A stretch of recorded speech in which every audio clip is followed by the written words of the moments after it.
p.m. in the Clark Memorial Clubhouse. Roll call, Vice Mayor Hunsetter. Here. Councilmember O'Neill. Here. Councilmember Babbitt Pierce. Present. Councilmember Jones. Here.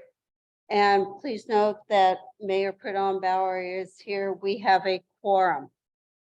At this moment, I would like to make a motion to amend the agenda, fellow council members, to have items 6A and B, which are the presentations from APS and from the National Forest Service, to be taken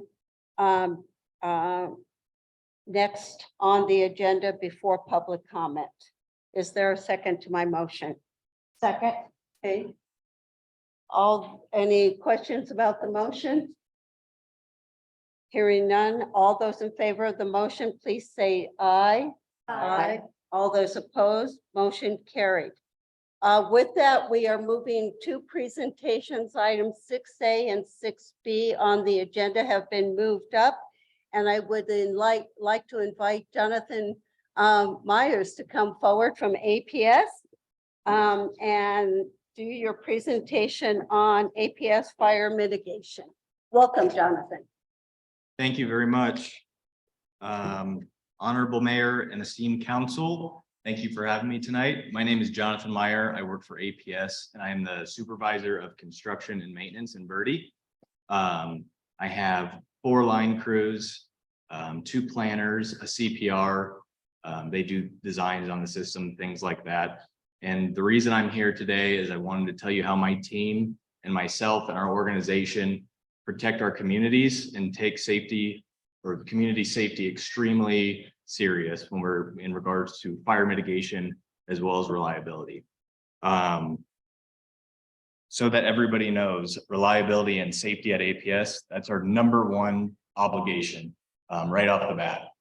Fire mitigation this time of year is our #1 priority. And in some cases, reliability may drop a little bit to ensure that our communities are protected from potential wildfires. We have about 1,900 miles of overhead feeder in the Northwest region. So that's Prescott, Verde, and Wickenburg further south. And we have several different line patrols that we do as far as fire mitigation line patrols. And then we have a 4-year cycle on all of our feeders where we go every 4 years and look at every single pole and every single line. We are looking for any sort of failures, broken insulators, anything that could potentially cause a spark or a fire or a fault. We do our best to make sure that nothing like that exists on the system, but we do have a very large system. And in some cases, we don't always get to everything or there's storm damage. So when those instances do come, we do put special equipment on our system. We have reclosers, sectionalizers, trip savers. Basically what those things do is when they see a fault and they have certain settings during fire season. So they see a fault rather than automatically reclose back into that fault and energize again, they wait. And what they're waiting for is one of our troublemen. Those are the ones who, when there's an outage in the middle of the night or there's fires, we call them. They're first on scene. They see what's going on, try to fix the problem. They go there, assess the situation. And at this point in fire season, when we go into our preparedness levels, they will trace out the entire line, ensure there's no tree branches, a pole on the ground, anything that when we re-energize that line, it could potentially cause a fire. So that's probably our #1 way we ensure that we do not cause anything like that. #2 is any of our poles on our fire mitigation feeders, which is actually all of the Verde Valley. Every single line we have is fire mitigation. We have a defensible space program. So we'd like to clear 10 feet around any equipment pole. So that way, if there is any sort of ignition source or spark or a flame that comes down, it's much better protected from vegetation and sparking a wildfire. We also clear all of our transmission and distribution right-of-ways as best as possible. Transmission are the really big lines. You'll see kind of cuts sometimes that go through wooded areas or brush areas. That's again to make sure that nothing catches on fire. Let me look at my notes here. I provided, I don't know if you have them in front of you right now, but there's kind of a tip page as far as, personal safety around your homes, that defensible space is something that's highly recommended to protect your own personal homes. But there's also another, the title is APS Wildfire Safety and Fire Mitigation. That kind of tells you in detail about our patrols that we do to ensure safety. And then on the back is some of the programs. So the vegetation management that I kind of talked about, our protocols during fire elevated conditions, that's our non-reclosing when we go and trace out the line before we re-energize. Definitely will add a little bit to the length of the outage, but from a safety and a community perspective, the last thing we would ever want to do is be the cause of a wildfire that could cause destruction. Our line inspection public safety patrols, that's the second 4-year cycle that we do. Defensible space, and then customer communication.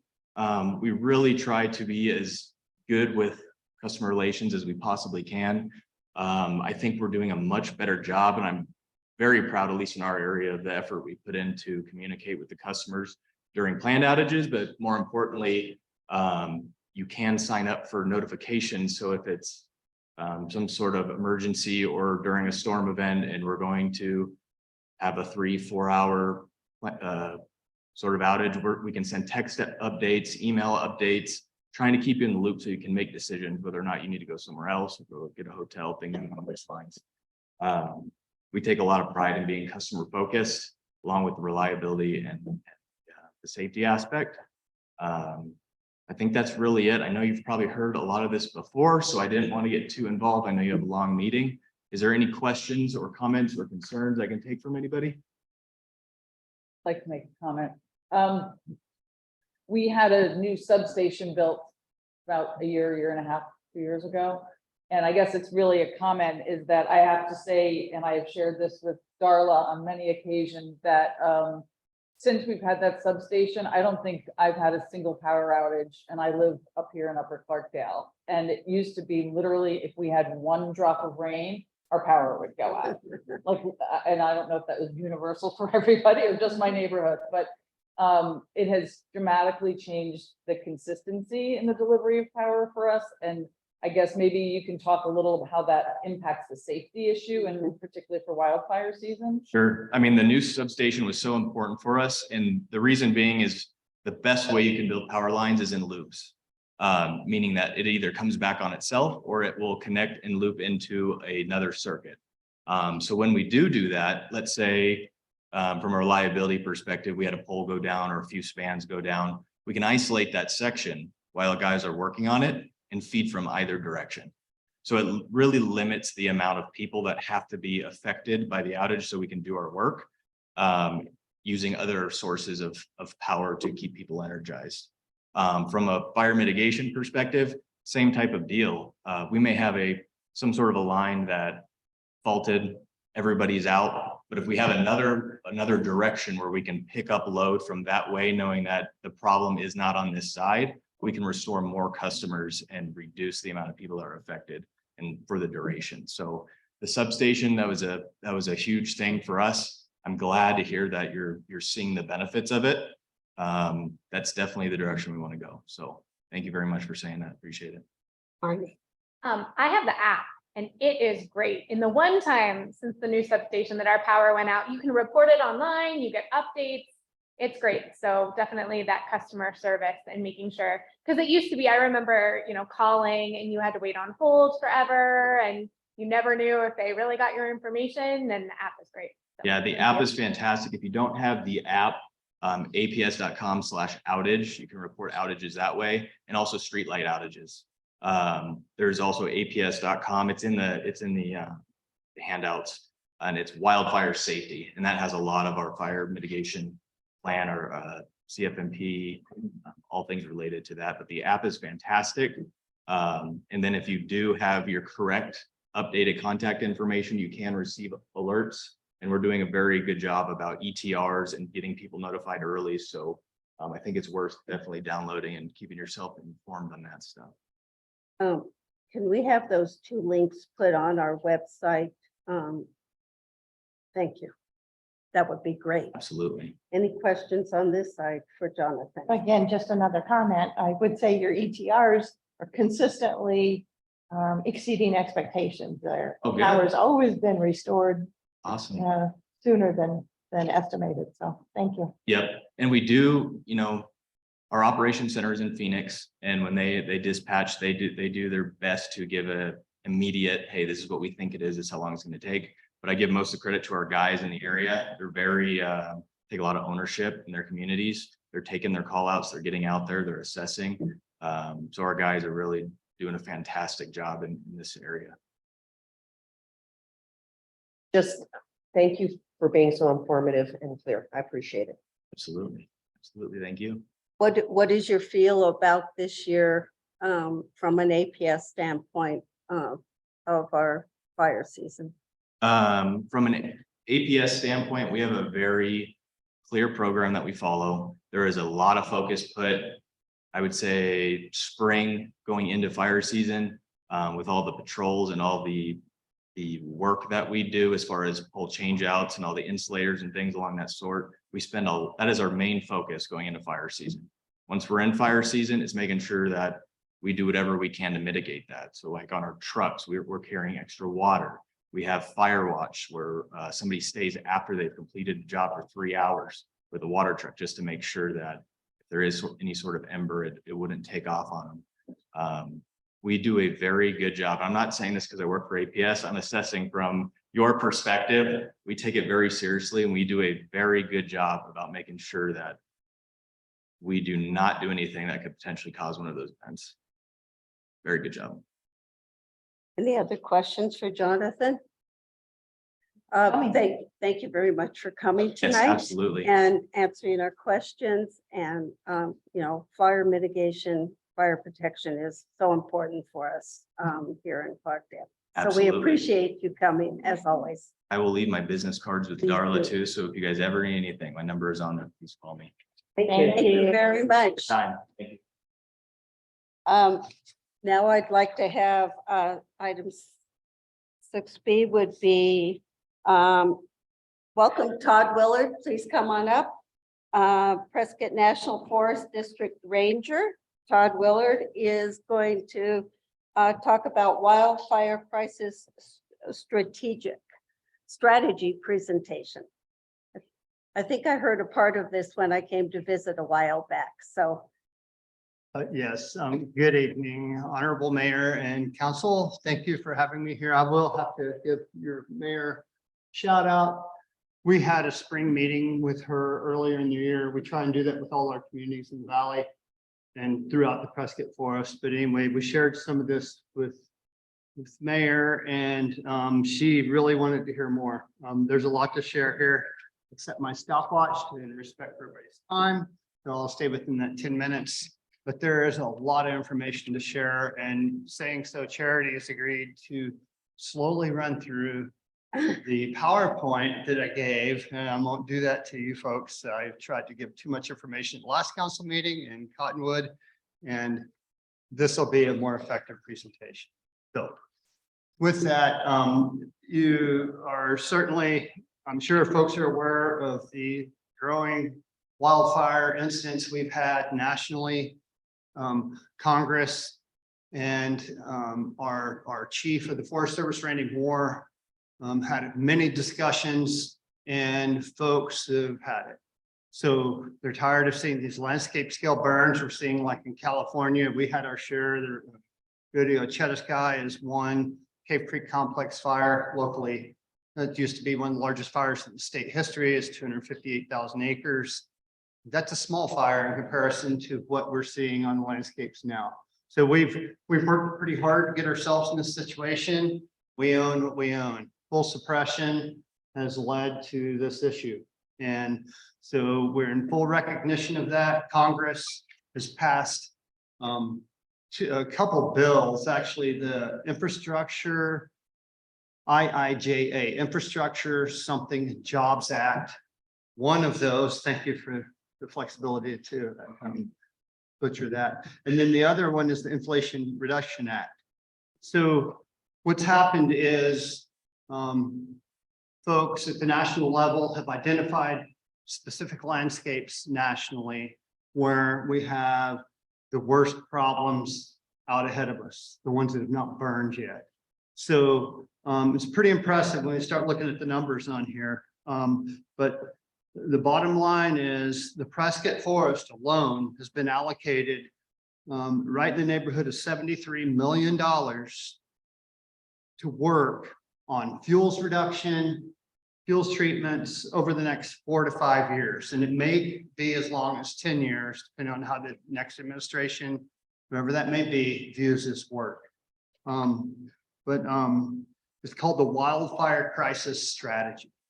So the Prescott is actually one of the top 3, let's say the Prescott, I'm talking about the Prescott National Forest, it's one of the top 3 landscape areas identified out of 4,200 nationally. So we rank really high. So a lot of this is based on the Prescott area, the Prescott Basin, south of Prescott, that area south of Costco, that whole Walker area is just, it is really a difficult piece of ground to manage because all the private ground in there and the forest. And so we would do control, no burns control, excuse me, prescribed burns in there, but they would be postage stamp treatments because there are homes everywhere. People get fired up. It's difficult to do. People don't want that in their backyard. But what I could show folks, it would change your slides quick. When we see total loss of communities and that's where we're coming from. So this is an accelerated pace and scale of that same work. So it's not just about Prescott.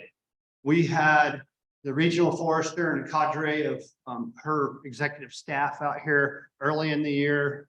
We met right out here just above the old dump. It's Coal Springs area. And they actually changed the landscape boundary for the wildfire crisis strategy on the Prescott National Forest. So they did that at the Washington level. People are listening. We have all the NEPA, most of the NEPA done, the environmental clearance work to do treatments. And so we're poised and ready to go. And so like 20 to 40% of treatments in the correct areas will take care of about 80% of the issue. So we're laser focused. I can't tell you how this has changed our day-to-day operations. We've built 5-year plans for these landscapes for each district. So the Verde district is the one I oversee. We also have the Bradshaw district and the Chino district, which are combined. But all those plans, I can't begin to describe the vision and foresight we're looking at to get forecast out 5 years. So that's well underway. One of the bigger messages I want to share, and I want everybody to hear me, the Arizona Department of Forestry and Fire Management, they have been allocated a lot of additional funding through the same bills that I mentioned earlier. So they have a lot more funding available. And I left with Charity the contact with DFFM, I call for short, for their FireWise program. So Powwick, don't ask me if that's going to Prescott area, wildland interface community. What it is FireWise. It's the Yavapai County FireWise is what it is. So don't let the name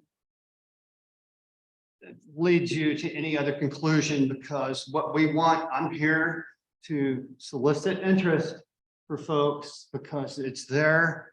And if the community is interested, reach out to AZ DFFM. I'll left the contact again with Charity. Contact them and they will help you understand the grants that you can get, additional help homeowners can get. And quite frankly, a lot of what we deal with in my job is when fires start on private ground and go onto forest. So a lot of people don't like recognizing that because everybody likes the environment they like. But following the APS discussion is awesome because we're talking about defensible space, just the very basic things that you would need to do to protect your home, and not just from the forest, but from your neighbors at times. So there's that. So that's one of the biggest messages I want folks to hear tonight. The only community in the Verde Valley that's engaged in that program right now is Jerome. That's it. So Sedona may be coming online. We'll see. I presented to Cottonwood, I don't know, 3 weeks or so ago. We'll see how all this goes. But to me, the bigger need is likely, you know, not the forest as much as homeowners in and around you. So there's that. We're working with partners. We're working with SRP, Arizona Game and Fish, to take full advantage of those funding sources as well. SRP is really interested in the Verde River watershed and reducing large fire risk around the Verde River. I mean, that's what we're all about in this community. We get it. But SRP is throwing money at it. So they'll match us dollar for dollar. And what it means when I say mechanical is like big lawnmowers with masticators that will go and chew up the chaparral and all that. And for folks who are familiar with the Highway 169 between Dewey and I-17, some of that area on the south side of the road there near where Ash Creek crosses the roadway, we masticated that whenever I first got here. It was about 2016 or so. And it looks like a brush field that's ready to go. But that Turbinella oak takes like almost 30 years to become available for fire because there's no dead component underneath it.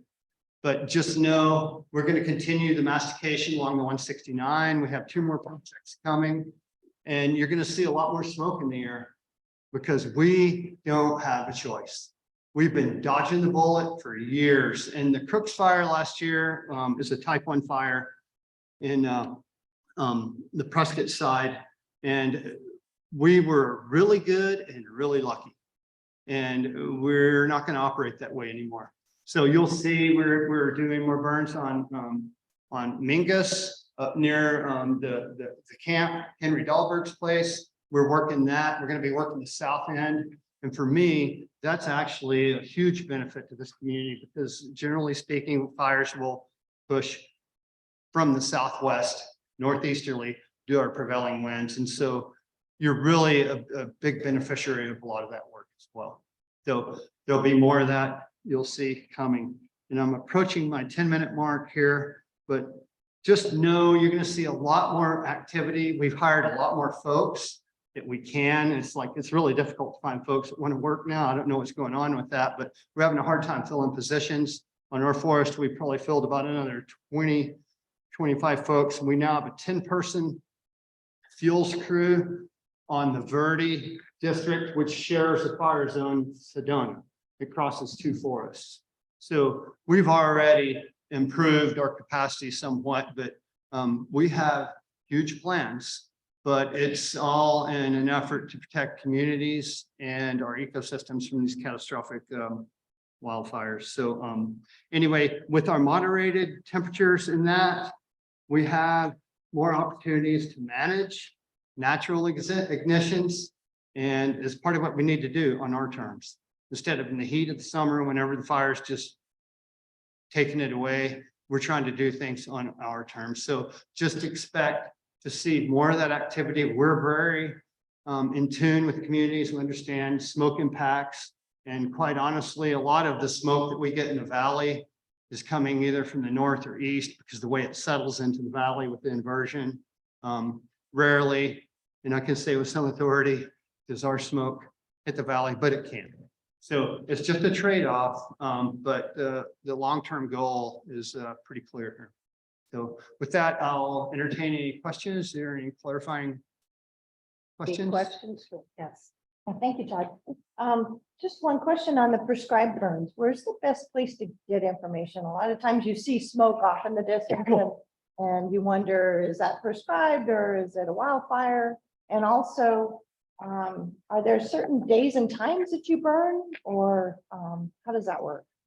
Okay, so as far as information goes, you can go to our Prescott National Forest webpage and they're going to be posted there.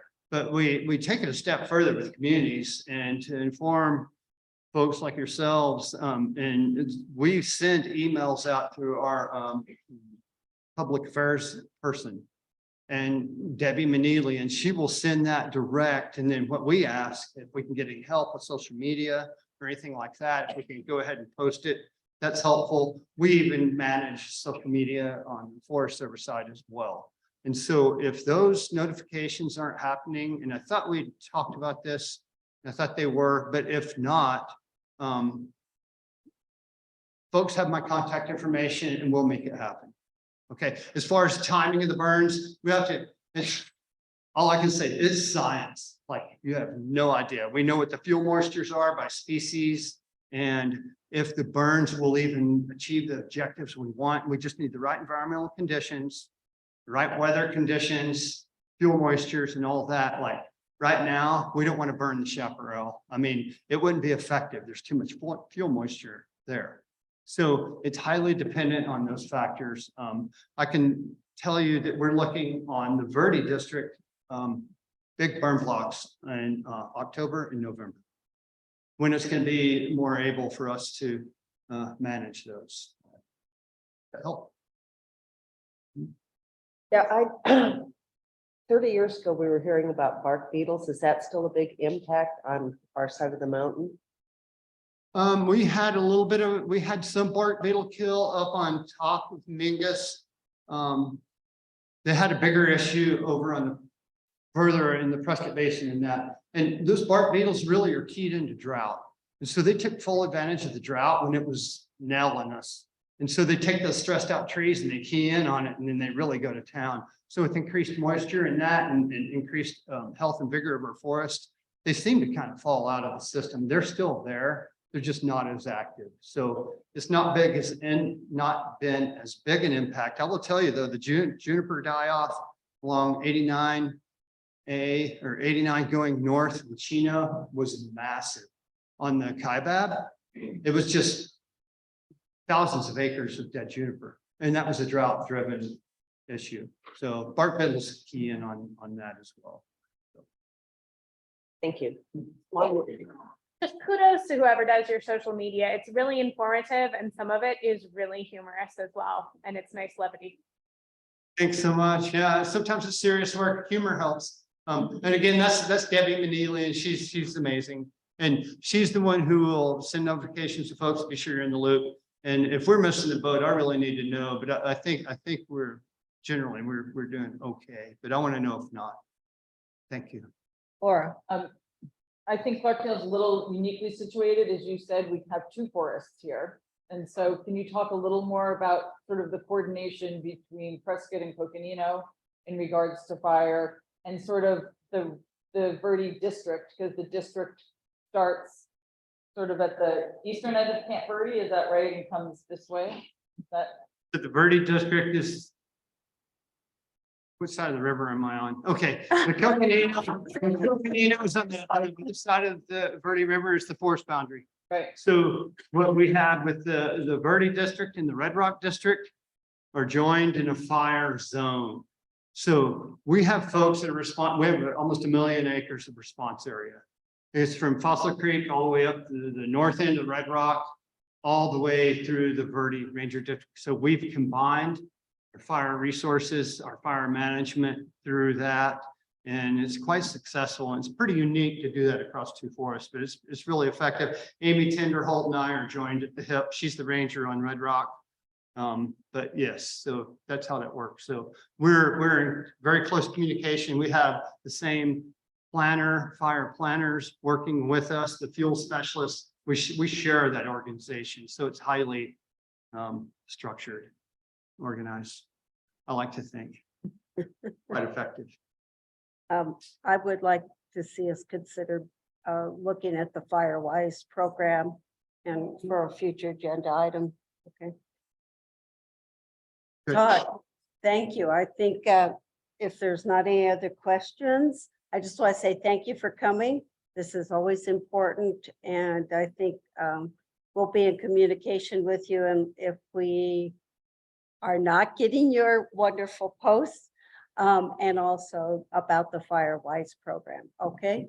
Okay, and I will just go back on the one flyer I shared that was the Prescott centric boundary there. That boundary is incorrect. It does not include Clarkdale in there.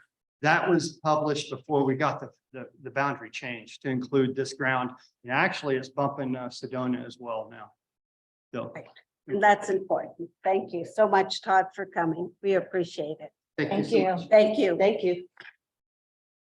Let's move on to the next item, which is general public comment.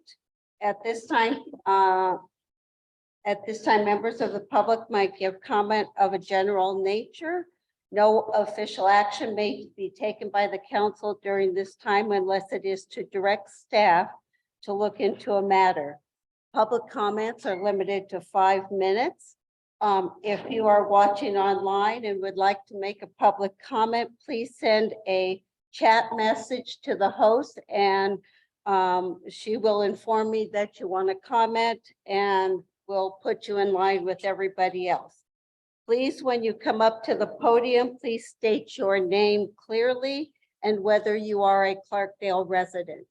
So I have a number of people on the list tonight and we will begin in the order I got these. Cynthia Mala.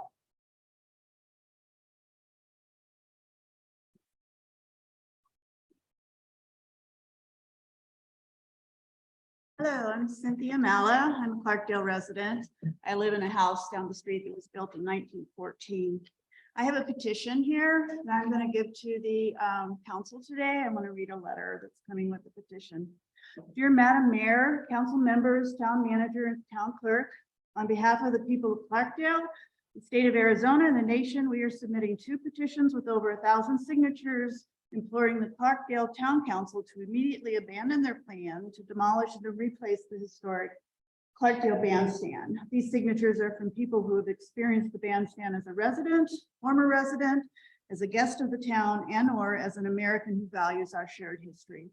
They all have taken a piece of ownership of this treasure. The bandstand must be preserved, not demolished, using the standards of preservation defined by the National Historic Preservation Act of 1966. I'd like to read a definition. This is from the National Park Service, the U.S. Department of the Interior. A certified historic structure is a building that is listed individually in the National Register of Historic Places or located in a registered historic district and certified by the Secretary of the Interior as contributing to the historic significance of the district.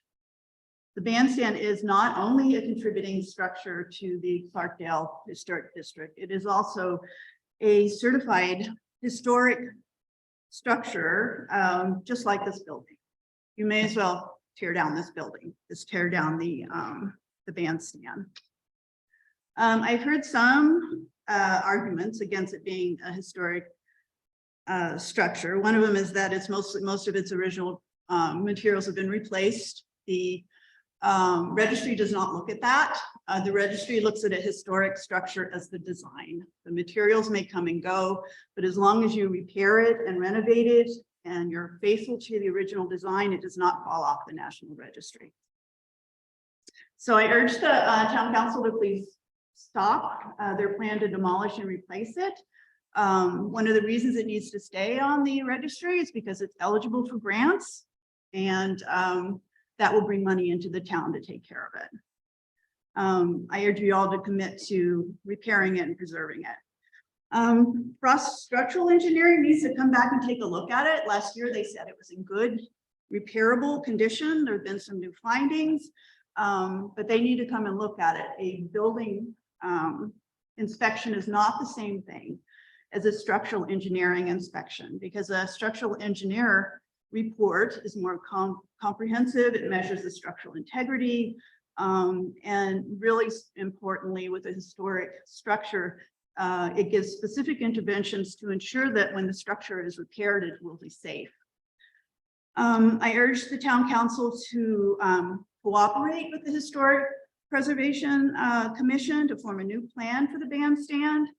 After only one ridiculous bid to repair it, which was rejected rightly, the issue of the bandstand did not go back to the HPC as was requested by the chairman. Instead, you all took it to vote and voted to demolish it instead.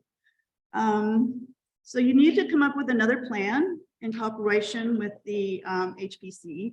The plan needs to be submitted to HP to SHPO for approval so that it can stay on the registry. You need to reopen bidding, leave it open until you get an appropriate bid to repair it. And very important, you need to get some money because you haven't written any grants for the bandstand, for a lot of other things. This is from Jim McPherson. You all got a letter from him. He's the president of the Arizona Preservation Foundation. His letter implored you not to tear it down, but he sent us information about grants that are being coming up. Katie Hobbs has signed the budget, and $8 million of that budget is appropriated to Arizona State Parks Heritage Fund.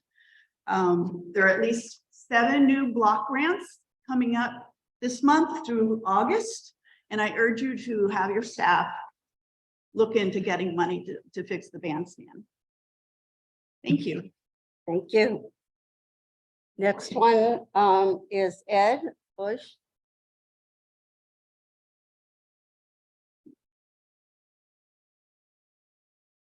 Ed Los, Clarkville resident, Madam Mayor, Vice Mayor, Town Council, Town Manager. The town of Clarkville is unique as it is an Arizona company town where most of its downtown structures are still original. The bricks that showcase the historic structure's outward appearance were made locally. That I know of, we have the only copper-clad gas station that varies from typical white tile stations of that era. Clarkville possesses both public and private structures that illustrate Clarkville's vast historic significance. The downtown footprint is small, where the loss of any original structure is detrimental to the historic preservation and support of historic registry. If we tear down and reconstruct any downtown structure, we set a new precedent for the remaining structures that will negatively impact historic registry and the uniqueness of Clarkville. We need a Historical Preservation Commission, the expertise of its commissioners, and include them in the decision-making process. We need to pass a historical preservation ordinance to set guidelines that will clarify external maintenance and restoration practices of downtown structures that would apply to both commercial and the town of Clarkville owned structures. This would enable the town of Clarkville to apply best management practices when maintaining, repairing, restoring structures. This will help reinforce status as a certified local government and will help alleviate future situations like that which we face with the bandstand now. We are all stakeholders of this unique historic heritage. Whether you're a resident, property owner, landlord, employee, council member, commissioner, we all have a vested interest in this town. We all must rally together. And that's together to protect, preserve, restore, and occupy the structures to carry on the legacy of Clarkville's history. Thank you. Thank you. Next, Jason Banatz.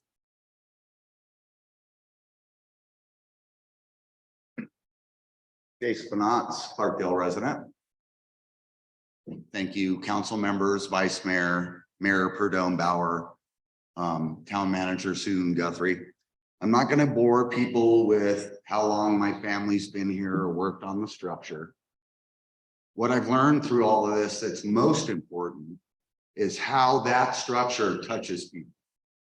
Visitors, residents, people that want to visit here. There are members, or excuse me, there are people that want to get married on that structure who saw what you had posted there today, and they're wondering if they're still going to have their wedding there. My 10-year-old today asked me, why would someone want to tear that down and not fix it?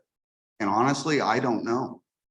I don't know what is driving you to do what you want to do to this structure. I may never know, and that's fine. What I ask is that your legacy isn't that of the council that tore down the historic landmark of Clarkdale. Thank you. Thank you. Next, Carolyn Bachler. Good evening. I only have one question for the council. And my question is, are the minutes of all your public meetings posted possibly on the internet or possibly to pick up a copy at the office? And if so, when are they posted? For instance, if today's meeting, would that be within a week or 2 or 3? I am not a resident of Clarkdale. I'm here every day and have an interest in the area. Ma'am, the council is not able to engage in back and forth. I understand that. That's Yeah, so Charity is our town clerk, and she'd be more than happy to get with you after the meeting and answer that question as she posts those minutes, okay? Thank you. Thank you. Next up, Vincent Randall. Welcome, Vincent.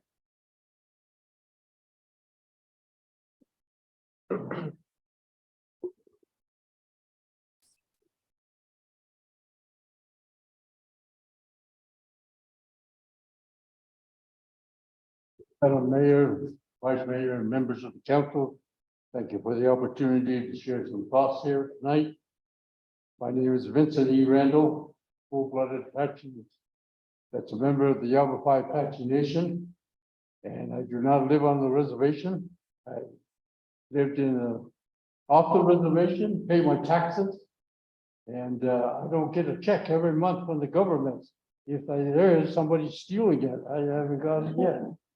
So with that thought, I thought I'd come and talk a little bit about the opportunity, what's going on.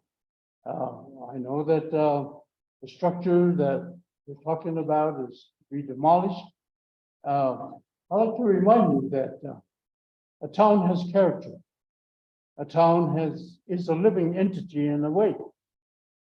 Apaches believe that God made everything, and everything is living because a God that was the living entity made these things. And he put himself in this situation of where like a painter puts himself in a painting. There's somewhere in that painting is that paint. And that's how we look at things. So the structure that you're talking about is something that gives character to this town, something that is historical. And in our way of life, we believe that as is, whatever it is that is old, it's time to take care of it and not destroy it. That eventually it will one day maybe go away, but not at this time with human hands.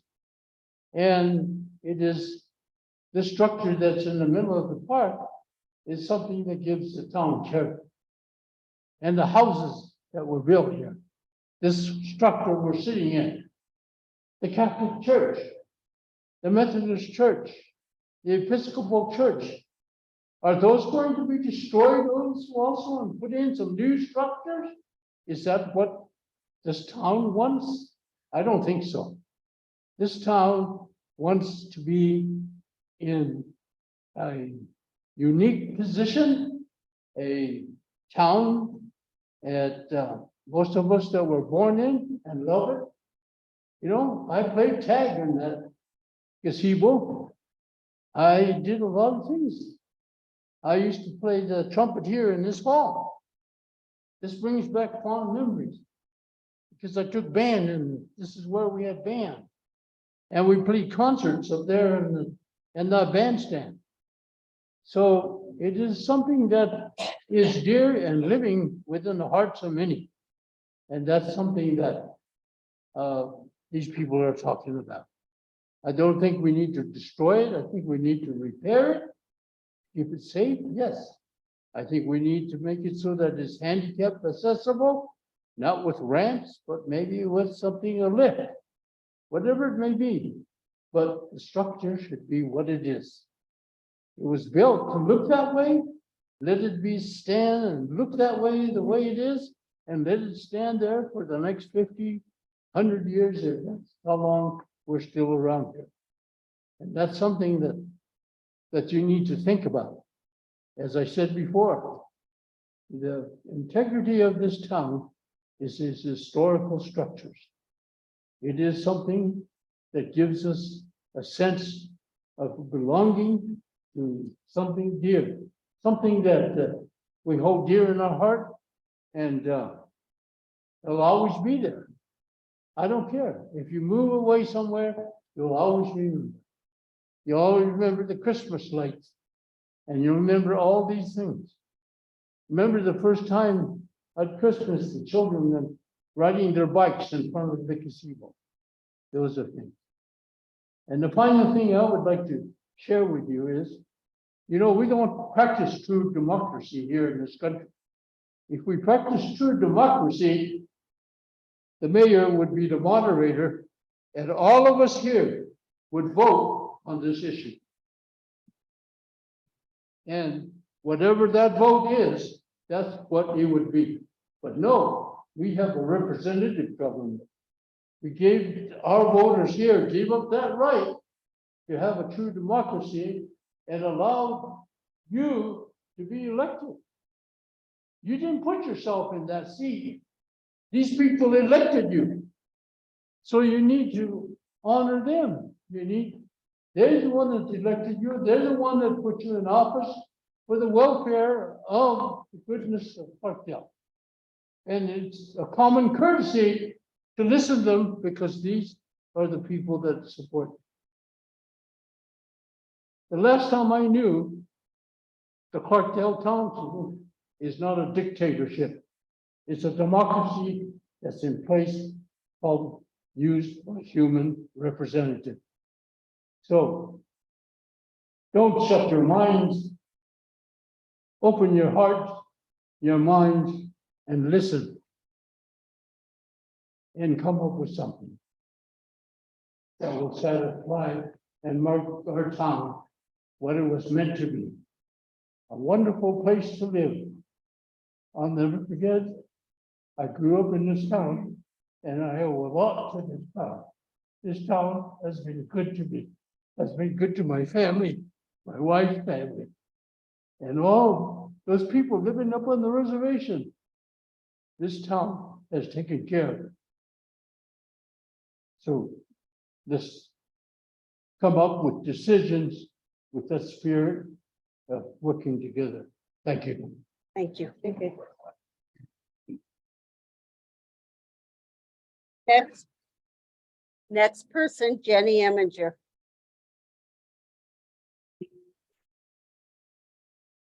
It's Jenny. Jenny. Jenny Eminger. Oh, if I could follow that, that was so beautiful. I'm not even talking about that. It was so beautiful. Thank you for letting me speak today. It's an honor, and I want to thank you for all. I'm not actually here as representing the library. I'm here as a concerned citizen. So, but I'm not talking about the gazebo, I'm talking about the library. So I hope that you are all well, and I want to thank you for what the things that you do for the library, such as providing us a space, our electricity, the ability to, like, we will be using soon the auditorium for our big book sale. So we are extremely grateful for those pieces. I have been hoping that I'm gonna put my glasses on now because I might have to read. As an active community member and a passionate advocate for education and cultural enrichment, I propose including the library as part of the funding in the upcoming town budget. Allocating resources to support library activities and programs would benefit our town. Our library has evolved to become more than just a repository for books. It has become a vital community resource center, offering personal growth, connection, and well-being opportunities. By allocating funds for the library initiatives, we can enhance the offerings and the impact of our library, focusing on activities that promote the literary arts, reading, art, health, and well-being of our townspeople. Here are some of the key areas where I think allocated funds could be utilized. Collaborative initiatives and program development, allocating funds for the library programs encourages collaboration with other community organizations and institutions. The library can catalyze community development by partnering with schools, local businesses, healthcare providers, and social service agencies. These partnerships can lead to joint initiatives, organize and host, and the Apache Nation also would be another one. These partnerships can lead to joint initiatives and host a variety of events promoting reading, literary arts, and cultural development. These events could include author visits, book clubs, storytelling sessions, writing workshops, poetry slams, art exhibitions, and a lot of the things that we have that we would like to have more of. We would also, and this is kind of a reach there, maybe because I don't know how it would be funded, but even if it was under the Parks and Rec, maybe we could have an artisan and farmers market to address the issue of the food desert that's within our town. The library could lead in establishing something like that, encouraging our residents not only to eat fresher foods, but also supporting local businesses and craftspeople. We don't have a senior center, so the library could also provide some of the things that a senior center would provide. Services, again, like social activities, health and wellness workshops, educational programs, and assistance with accessing digital resources, such as workshops, educational, the digital workshops, the digital resources. I don't know if you guys are aware that the Department of Economic Security no longer has a door that you can walk in and talk to people. You have to go through a third party called ID.me to receive any kind of benefits. And then you have to then go to the DES on the computer. So if you are having an unfortunate time and might not have a computer, this process could take someone that is semi-intelligent, like up to 5 hours, like literally a long time. So, and that is the only way that you will be receiving any kind of benefits. And we're talking, a lot of times single parents use these. So not only are they having kids, which are always welcome at the library. So I think that's important. Again, we do have 2 people that are provided for us through the county, which is great. But I see our library as a growing entity and that they will have to be doing their thing. Thank you so much. I appreciate your time. Thank you so much. I didn't mean to go over. Thank you. Next speaker, Curtis Linder.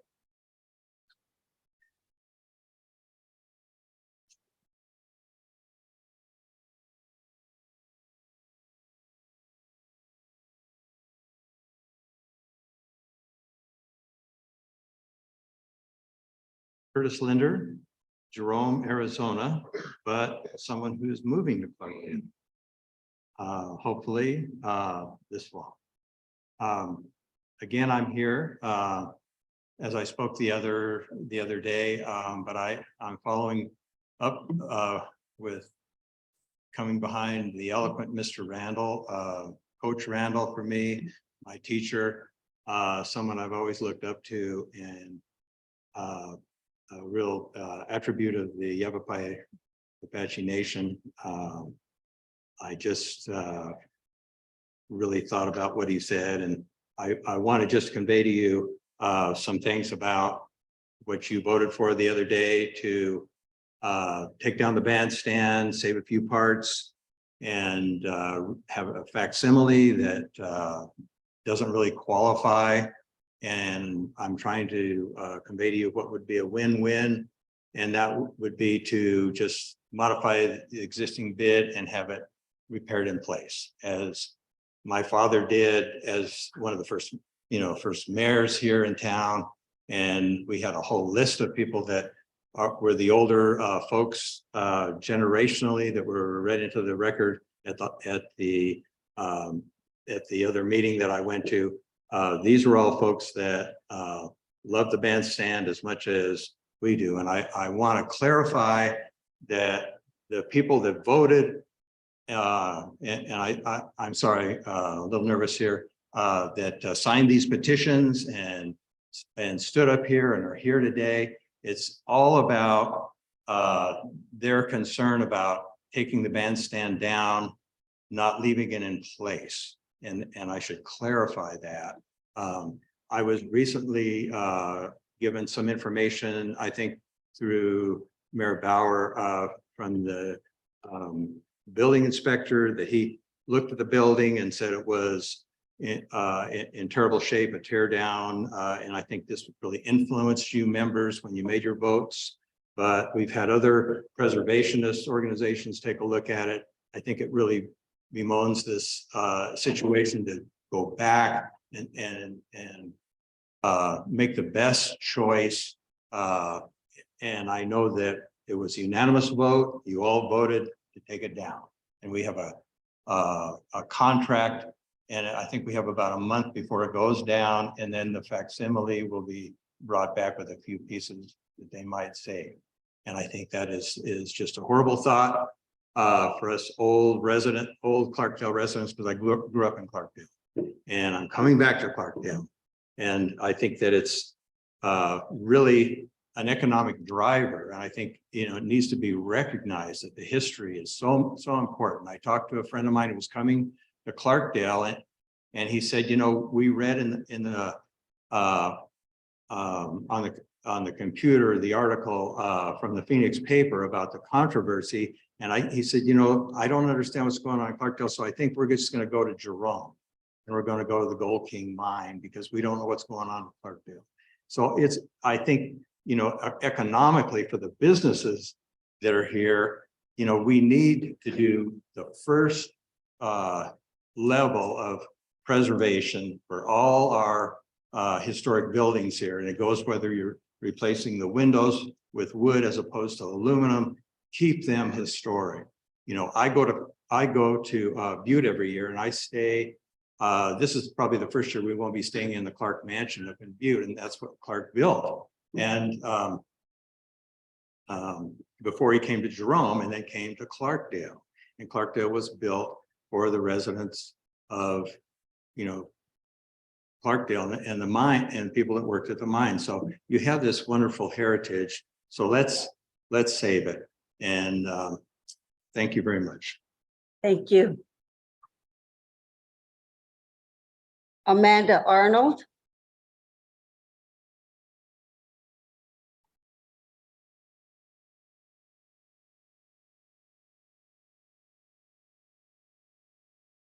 Mayor, Vice Mayor, Council, thank you for letting us share our comments tonight. My name is Amanda Arnold. I live in Clarkdale.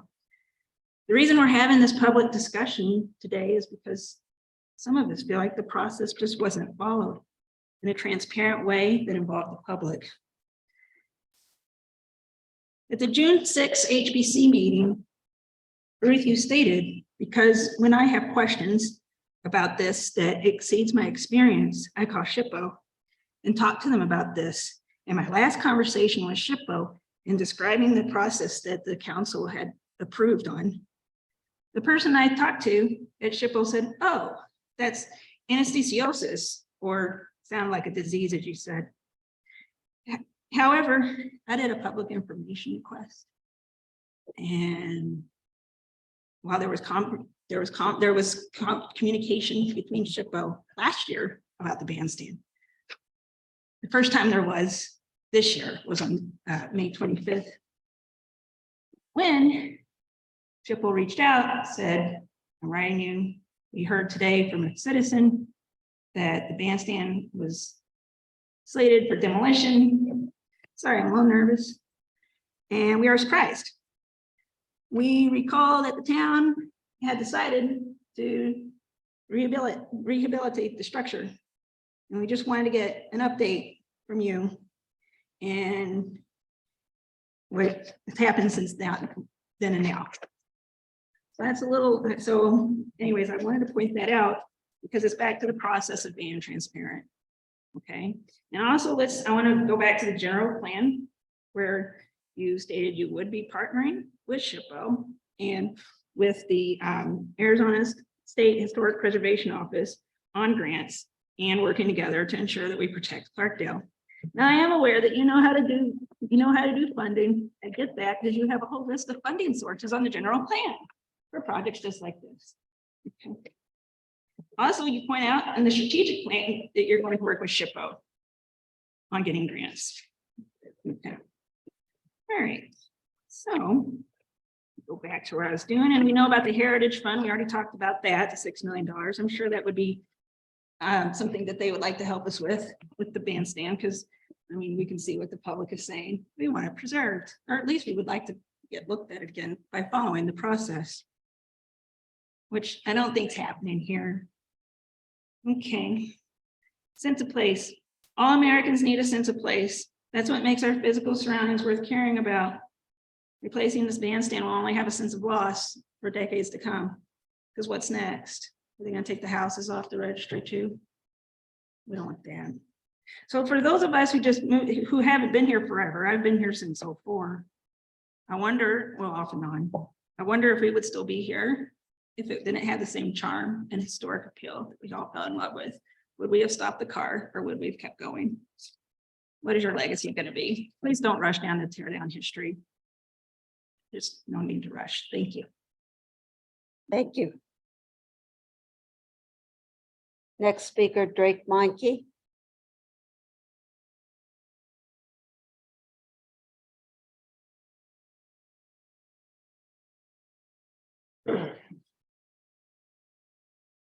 Good evening, everyone. Thank you very much. My name is Drake Meinke. I'm a Clarkdale resident here in Clarkdale. Mayor, town councilman, council people and so forth. Just to start off, Arizona really is a young state. It doesn't have many historic structures because we're so young. When you look at states like Massachusetts, who cares? You have thousands of historic structures out there. Arizona has just a few, so they mean a lot. They matter in this town, especially, and so forth. Now, I remember a couple years ago, all of us got together for the ASU study. We sat over in that room right over there.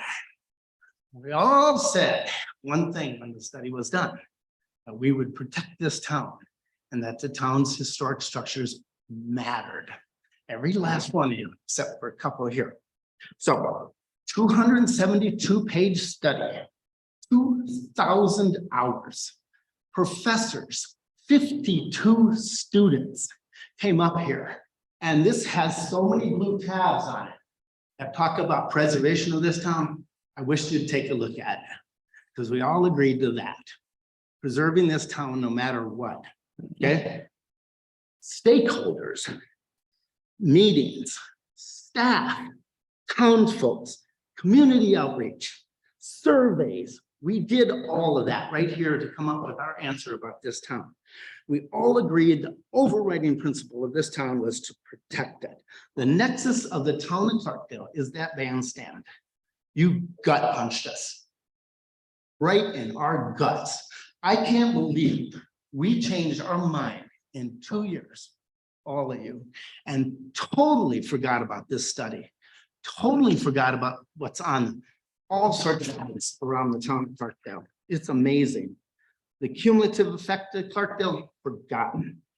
12 signs that lead to this town saying historic district, forgotten. 386 properties, forgotten.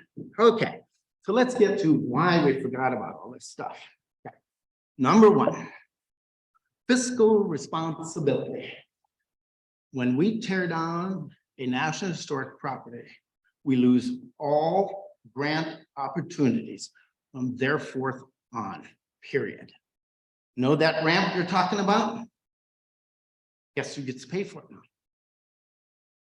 Yeah, we do. We could have had the national, it was on the National Register, it would get paid for. It would get paid for centuries. Now we lost all of it. Remember that survey that came up, showed us all the things that were wrong with the bandstand? I invite every last one of you to come over to Miller Market. Let's check out Miller Market.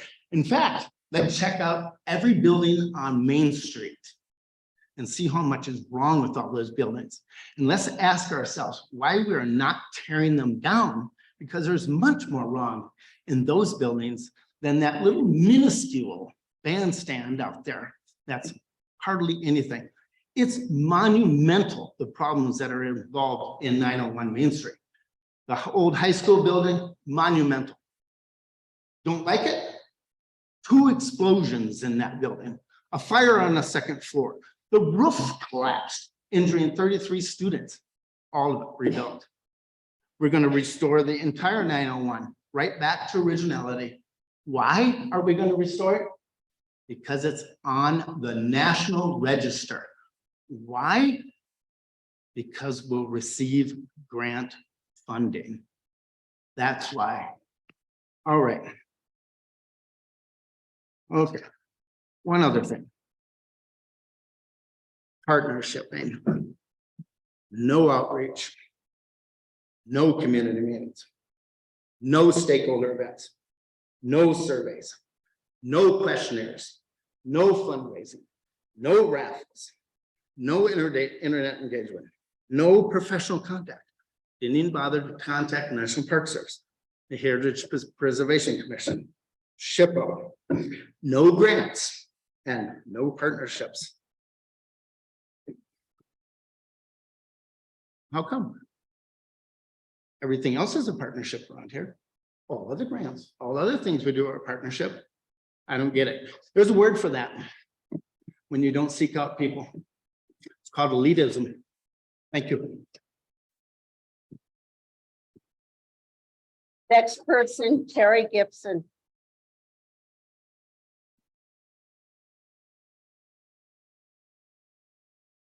Thank you, Madam Mayor, Vice Mayor, City Council, and staff, Town Manager. Terry Gibson, 1341 Deborah Drive. I've only lived here in Clarkdale for 4 years and 3 weeks. So I'm learning a lot at every meeting and at every visit with fellow citizens. So far, during this controversy regarding the bandstand, I've heard a lot of people complaining about the bandstand and a lot of people complaining about process. In my MBA program at Marist University, one thing I learned is you do not bring a problem in front of people without a solution. So I'm going to offer a solution here to everybody, and I want everybody to open their hearts, as Elder Randall suggested. This council is hot to build a new bandstand, and they have the money in their pocket. And I think they should. But the historic bandstand and the council's new bandstand are not mutually exclusive. You have a huge park. Why has not anybody suggested that the council build a new bandstand to the specifications that they are asking? And why don't we preserve the old bandstand for perpetuity? Rhetorical question. We have a problem. I brought you a solution. I hope that everybody will think about this solution carefully and see that it might be the only solution to bringing this town back together. And that's what I would like to see. I would also like to thank the mayor for inviting me over for a little chat last Thursday so we could try and work this thing out. We did not work this thing out. We did not leave the meeting with a solution. But when I got home, started talking to my wife about it, it occurred to me that this was the solution we've all been looking for. Build your new bandstand. It will be your legacy. And in 100 years, your grandkids can fight about whether or not what to do with it.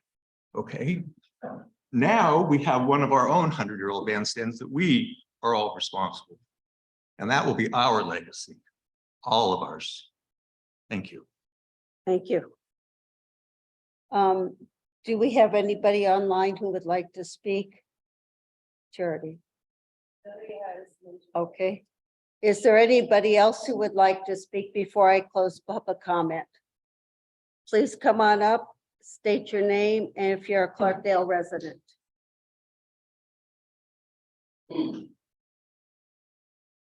Hi. My name is Ellen Taylor. I'm a Clarkdale resident. I think that I agree that we need to fix the gazebo.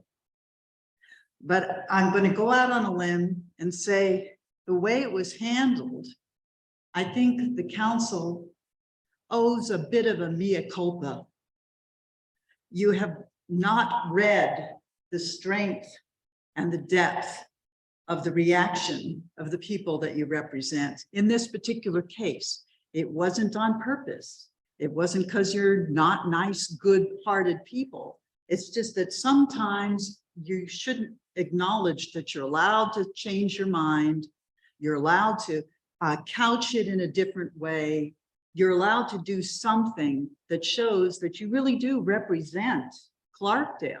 And this I look at as a chance for you to make it right with a lot of people who are really emotionally invested in this.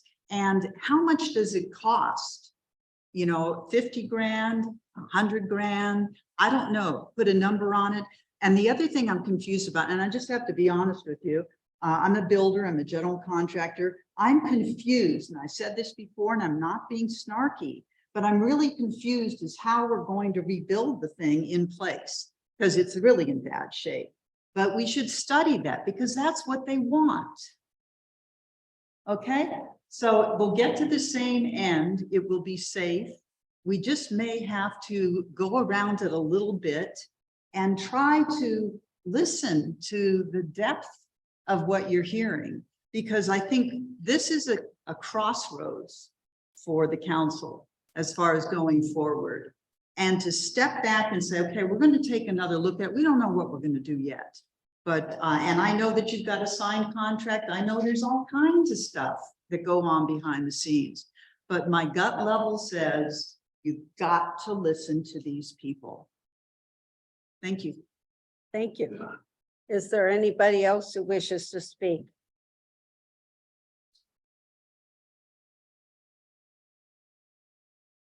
I'm giving everybody your last chance before I close public comment. Speak now. I see nobody wanting to speak, nobody online speak. At this time, we will close public comment and move on with our agenda. Thank you all for your comments. We are listening.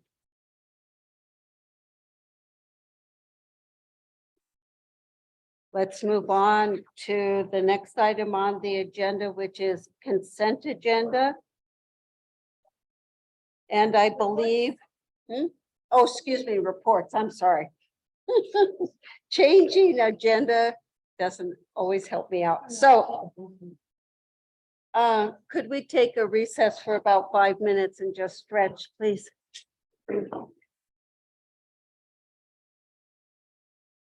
Whoa.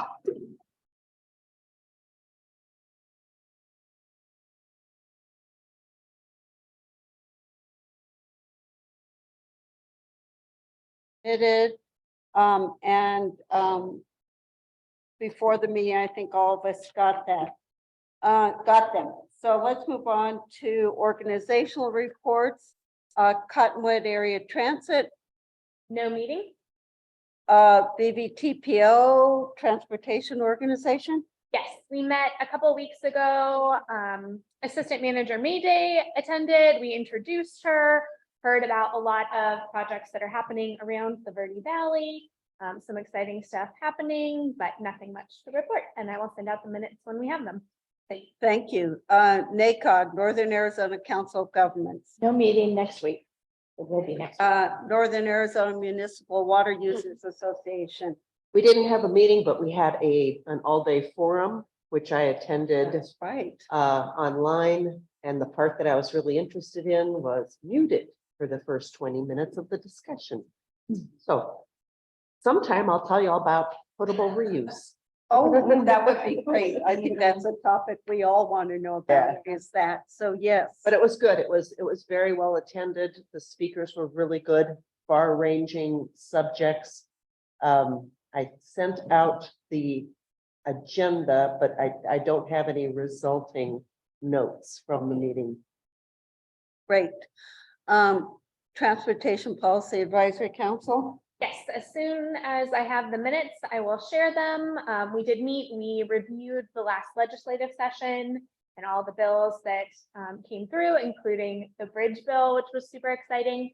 And their big thing right now is the safe routes to school, and then the NACOG transportation survey that was going out in our weekly report. And so they're putting together that data and making some recommendations moving forward.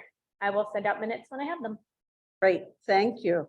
Verde Front Leadership Council, our next meeting is in July, and I believe that one is going to be a strategic planning meeting, where we're going to be doing some work about where Verde Valley, where the Verde Front goes from here.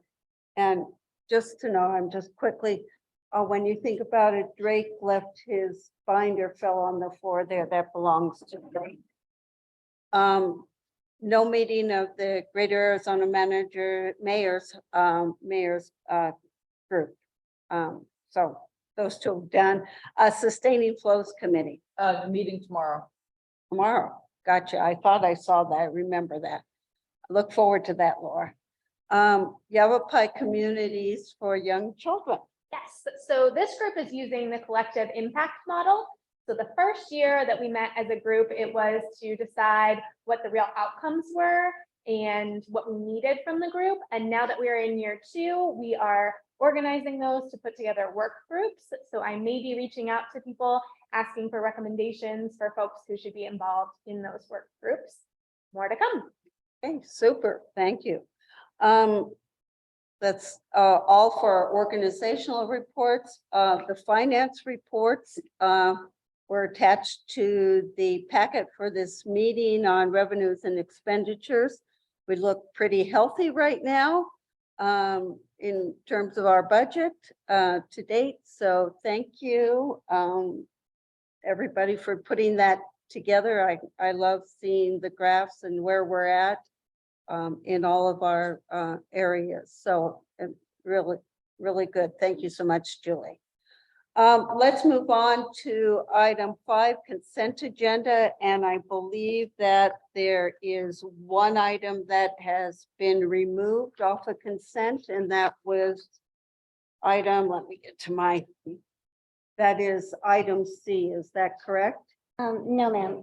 Well, B is being removed. Oh, not C, but B. Right, and C does need to come off of consent because there's one change to that item. Okay, that we so just we're need to- removing B and C off of the consent agenda tonight. I would like to pull item D for conversation. Item D, gotcha. Okay. We have 2 items on consent that have been removed for some changes to them, and they will come back to us. Item D has been asked to be removed for discussion, so I'll take a motion to approve I have, item A. Yes, there's one correction on item A. Okay. On page 73, the date reads April 14th, and I think it's supposed to read February 14th. I double checked that with Charity. yes, so let's correct that date. That's just a date correction. She's giving that to them. Okay. With that, if there's no other changes, I would like a motion on item A, approval of minutes on consent. Madam Mayor, I move that we approve consent agenda item A, approval of minutes. Is there a second? I'll second. It's been moved by Councilmember Babbitt Pierce and Vice Mayor Hunt, and second by Vice Mayor Hunsetter to approve item A on the consent agenda, approval of minutes as with the one correction on date. All those in favor of that motion, please say aye. Aye. All those opposed, motion carried. Okay, let's move on to item C6. Budget proposal presentation for fiscal year. Madam Mayor, I wanted to pull item D for discussion. That's, excuse me, item D. And Yeah. item C also needs discussion. It's Yeah, I not- thought we were removing it. No, Was I item wrong on C- that? Yes, well, Okay. you aren't wrong. I just didn't make myself clear. Item C, there's just one change to it, so we can move on with it, but we just need Okay. to communicate what the change is. Okay, thank you. So let's go back to the consent agenda. Let's take item C. Excuse me, I was wrong on that one. C is Friends of the Clark Memorial Library 2023-24 fiscal use agreement. We have one modification to it. Yes. Okay, Good evening, Joni. Mayor and Council. We had just one change on the agreement. And it was a language change that I'm going to find. On page 5, we changed the $13 per hour for the presence of a clubhouse ambassador required during events to change the language on that to say an additional hourly rate as specified in the town fee schedule may be charged for the presence of an ambassador if staff deems necessary for the event. And the reason we did that is because of the, if there's a future that we'll be able to continue with this language, the $13 an hour does not represent the current cost for an ambassador to cover that role. So that will be in a future fee discussion, but we wanted to make it more generic so that whatever the fee is at that time for an ambassador, it can fill into this position. And also, I would just like to clarify that we typically, this is not a typical thing that we would ask the Friends of the Library to have an ambassador on site. But if they were to have a larger event that we felt needed some additional support, then we might require that. So we want to be sure and have that language in here. Thank you. Is that clear? So we're changing the dollar amount for the fee for the ambassadors to a more generic statement that covers the whatever it is in the fee schedule. Is that correct? Yes. Okay. Is that everybody clear on that? So I'll make somebody would wish to make a motion on 5C, the consent item. Madam Mayor, I move that we accept item 5C with the modification as described by Jody. Is there a second to that? I'll second. Okay, it's been moved by Councilmember O'Neill and second by Vice Mayor Hunsetter to approve consent agenda item 5C with the language that has been presented by Parks and Rec Manager Joni Weston. Basically, what we know is to remove the dollar amount and make it generic to reflect the fee schedule for that amount. Any questions on the motion? All those in favor of the motion, please say aye. Aye. All those opposed, motion carried. Consent agenda item 5D. Yes. Thank you, Madam Mayor. I wanted to pull this so that we could recognize all of the town staff who have been involved in this massive project. It's getting a lot of statewide attention for water conservation, and I think that is really exciting. So thank you to all the staff involved, and I'm very hopeful that we will get this grant. And I just want to add, the heavy lifting on this particular grant was done by Virginia, who happens to be here tonight. So thank you, Virginia. Thank you, Virginia, very much. And for those who don't know, it's to get a grant to finish to do the water meter replacement to a smart meter so that we can better notify residents if there's a problem or a leak. with their system and that they can even monitor their own system better. So we hope to get it. We had started the work on this, but this helps us get it done faster. And we don't have to then do it as our budget allows, or if we can get it up front and get it done, because we believe that we can get notices to our residents, like within what time frame? Okay, every 15 minutes. If you have a leak, you'll know in 15 minutes. How's that? So I think that's pretty awesome. And we got noticed as this project as Councilmember Babbitt Pierce did in Arizona, the Arizona agenda for creative things that are happening with these WIFA proposals coming forward for possible grant funding. So that was really cool to see. So thank you. With that, I'll take a motion on consent agenda 5D. Madam Mayor, I move that we approve consent agenda item 5D. Is there a second to that? I'll second. Go ahead, Laura. I'll second. Okay, it's been moved by Councilmember Babbitt Pierce and seconded by Councilmember Jones to approve consent agenda 5D. All those in favor say aye. Aye. All those opposed?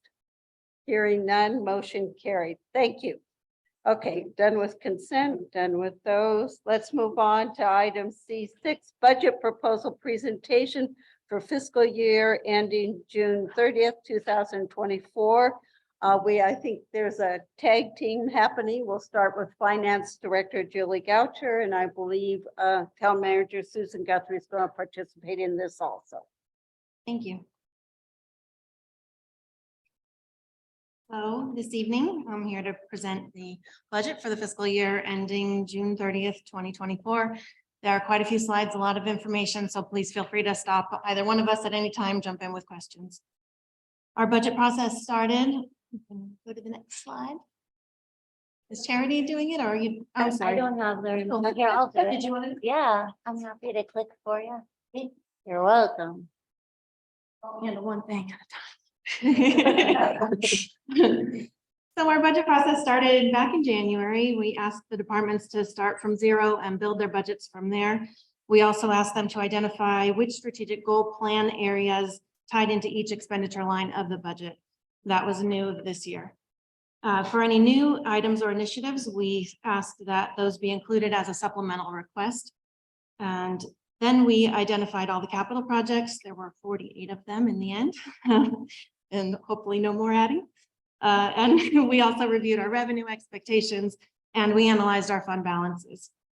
So once the draft budget was prepared, we held 2 work sessions with the council, which the departments also attended. And that brings us to tonight, where we're formally presenting the town budget. Our next steps will include a public hearing, the final council review and adoption.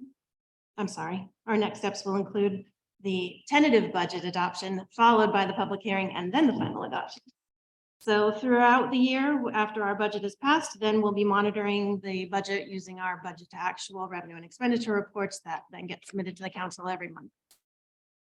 So our next slide just shows our dates for this year and where we are in the process. As I stated, the next meeting on June 27th will be our council adoption of the tentative budget, where we'll also be providing a notice for the public hearing to be held on July 25th. And then August 8th, we will adopt the final budget and set our tax levies. Okay, normally the mayor reads the vision at the beginning of the council meeting, but she did not tonight. So do you want to read this or would you like for me to? Sure, I'll go ahead and read it. Thank you. The vision for the town of Clarkdale, our vision statement states, the town of Clarkdale connects our unique history, proximity to the Verde River, and small town charm to a future with a vibrant economy. We cultivate an environment where residents and businesses can thrive, providing services and jobs for our residents and capitalizing upon tourism. We sustainably enhance our infrastructure, support the arts and education, develop recreational opportunities to create a bright future for our entire community. Thank you, Mayor. Then our mission is the town of Clarkdale serves the community by providing amenities, infrastructure, services, and public safety to enhance quality of life. We are stewards of our history while we sustainably and resiliently plan for the future with an emphasis on community engagement and transparency. Our values, this was something I think that was really fun during the strategic planning process because we got the staff very involved in identifying what these are. And as you recall, they spell out the acronym COPPER, which was pretty apropos for Clarkdale. And they are customer focused, open, transparent, and equitable, preserving our history, charm, and environment, planning for a sustainable future, economic and social resiliency, and resourceful and innovative. I'm going to quickly go through our goal areas because later in the presentation, we hit them a little bit more in detail, but we do have 6 goal areas. The first is to preserve and celebrate our unique complex history. Goal 2 is to enhance the quality of life for residents, businesses, and visitors to Clarkdale. Goal 3 is to enhance the quality and availability of parks, recreation, and cultural opportunities. Goal 4 is focused on economic development through cultivating a business-friendly climate for business attraction and strategically capitalizing upon tourism. Goal 5 is to plan for the maintenance and growth of quality infrastructure that is sustainable and resilient. And finally, Goal 6 is to strategically invest in organizational development to enhance efficiency and service delivery and to attract and retain an exemplary workforce. And as Julie had mentioned, when each department did their budget, when each line of their budget, they had to tie it to one of those 6 goal areas. And if it wasn't a clear tie, we really talked about, does it belong in the budget? Okay, so we've made a few changes since we last met on May 9th. One of the changes was to incorporate all of the recommended supplemental requests into the budget documents. So the new budget books that you got with the line item detail have all of those supplemental requests that you recommended in the budget. One of the effects of doing that was that we were utilizing in our streets fund contingency to account for the supplemental requests. Once we put the supplemental requests in, our contingency level dropped. So we're utilizing fund balance. We're increasing the contingency back to where it was, which was about $50,000 for the street fund.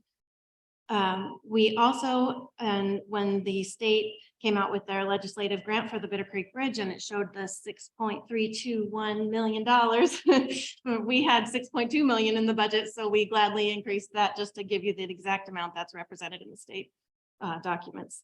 And then this was a change. The next change was for the CDBG fund. We had 2 projects in the CDBG fund. One is the neighborhood revitalization plan for Patio Park, and the other one is Caballero Park. Caballero Park is tied to the capital plan. The revitalization plan is not capital. So I just separated those out so that users can quickly tie out to the a capital line from the CDBG budget. Okay, the next 2 items are a little bit complicated, and so I was challenged to try to simplify them a little bit. But basically what this amounts to is, as we've shared with you, the fund balance and the wastewater fund does not have any extra money, but we have some pretty big capital needs in that fund. So we have used Fund 24, which is our CIP project that falls under the general fund. We are allocating some of those funds towards some wastewater projects. Specifically, we're funding the repair to the line that runs under the park with that money. And then we also are funding some study of how we're spraying our effluent because we think that, you know, with evolution of some of this technology, we might be able to do something better with it. So both of those projects are being funded through the Fund 24 CIP fund. The reason we feel okay about that is because that fund also includes ARPA funds, and ARPA wastewater wasn't approved use for ARPA. So we feel good about that. I'm going to go to the next slide. And I'll address a few more of those transfers. So we did add 4 new capital projects to your CIP projects. One of them is in the water fund. We added an arsenic treatment plant, tank vessel maintenance, diagnostics and repair item. And it's just that we are seeing some things that we feel need to be investigated further, but cannot be done during the summer because of our water use during the summer. So we're planning this for the fall when it cools off, where we're going to empty all the medium out of the vessels, do a diagnostic, and if any repairs are needed, we'll do that. Then buy all new medium because there are some changes in protocols where you can layer it more and be more effective. So we went ahead and took money from fund balance in the water fund to fund that at $250,000. So that's a new project for you.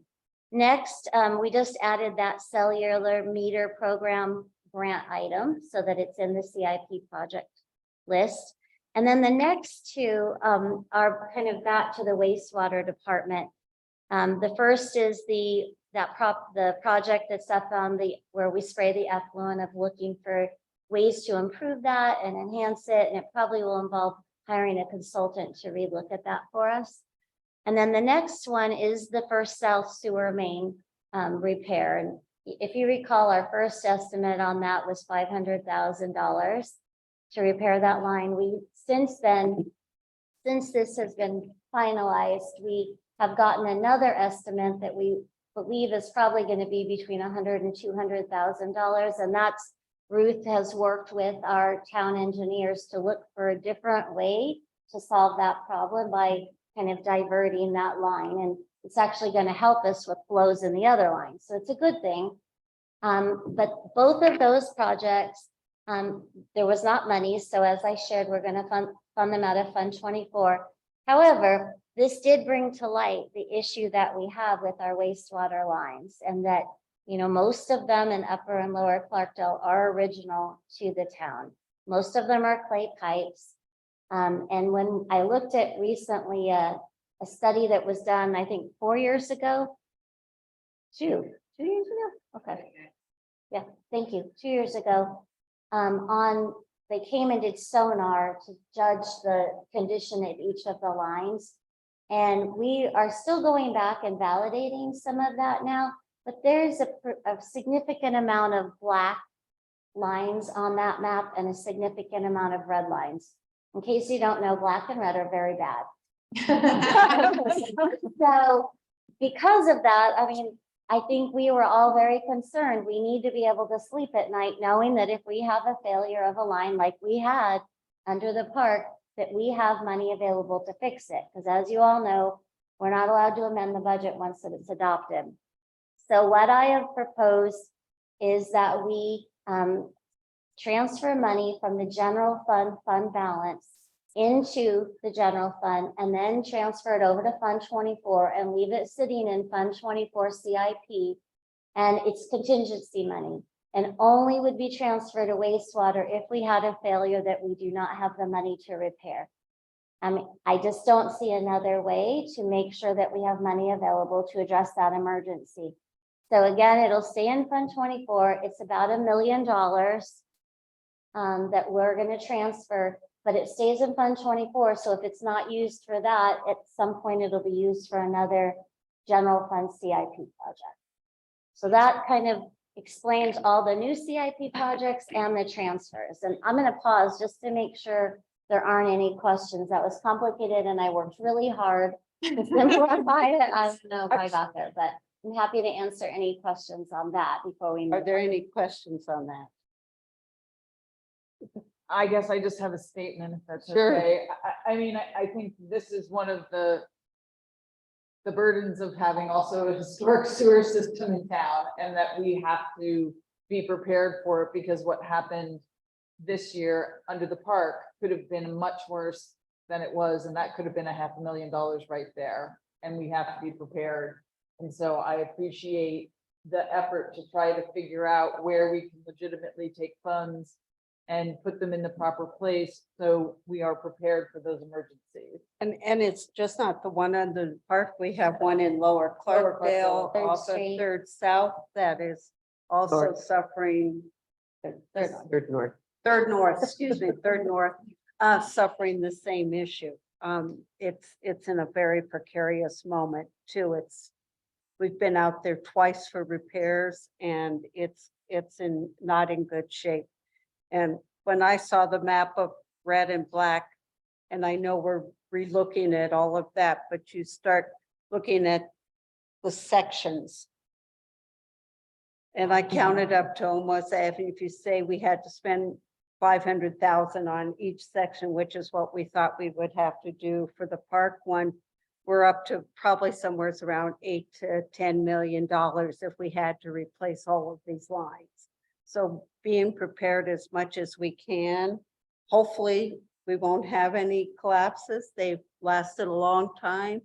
We hope that doesn't happen, but like the one under the park just caught us all by surprise.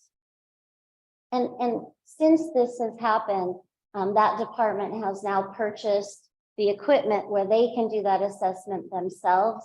So they have the camera equipment and we've started that process. And we really want to know that information going into the rate study because we need to know that we're going to have money on hand to fix these lines as needed. And I think that's important data for that rate study. So staff, we actually had a meeting today and we're looking at that closer. The other thing I did want to add is that transfer of money.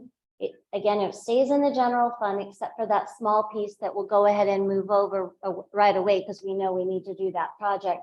But any monies that go from Fund 24 into the wastewater fund will be done as a loan. So at some point in the future, when that fund actually has money, we'd have the ability to pay that back to the general fund. Hey, any other questions? Yeah, I think you did a really good job explaining that. Okay, our budget assumptions and highlights this year. On the revenue side, we're proposing a slight decrease in the property tax rate, which will go from 1.4765 in this fiscal year to 1.415 proposed for fiscal 24. Due to a reduction on the income tax at the state level, the state shared tax to the municipalities is increasing from 15 to 18% over the next 2 fiscal years. For next fiscal year for Clarkdale, that means an increase of 207,000. And that money will be utilized for capital projects so that we're matching our one-time revenues with our one-time expenditures. So just to interject on that one, we're only getting that extra funding for 2 years and then it goes away. So we're not putting it in operations so that we don't get used to having it. We're only going to use it for capital. And water and wastewater funds revenue are projected to be increasing due to new developments in town. Our building permit revenue, we're estimating or budgeting at 125,000 versus 280,000 in our fiscal 23 budget. We have seen some recent increases, which you might have noticed in the financial report. I was very pleased to see that, but I think we should probably still be conservative and stick with our numbers for next fiscal year. Interest income was one that caught, I think, everybody off guard. We are projecting $600,000 for this year in fiscal 23, a little over half of which is general fund. So that's excellent, but we also don't want to get ahead of ourselves. So we're budgeting in this budget throughout the different funds, about 50% of that level. Part of the reason too is that we'll hopefully be spending some of our capital down, and so we won't have as much money in the accounts to earn interest. We also have our rental tax revenue currently placed in the contingency, which that's pending legislative action, and Town Manager Guthrie can tell you a little bit more about where we are with that. Yeah, that bill right now is on the governor's desk. I think the mayor, it has contacted the governor advocating for her to veto it. But we will lose if she does not veto it, $125,000 from our budget. So we knew this was kind of coming up. So we put that money, that revenue in contingency so that we weren't reliant upon it to balance the budget. And like I said, it's not looking good right now, but we'll know within a few days. And if it's not there, we'll probably correct the budget so that we have correct numbers going into this next fiscal year.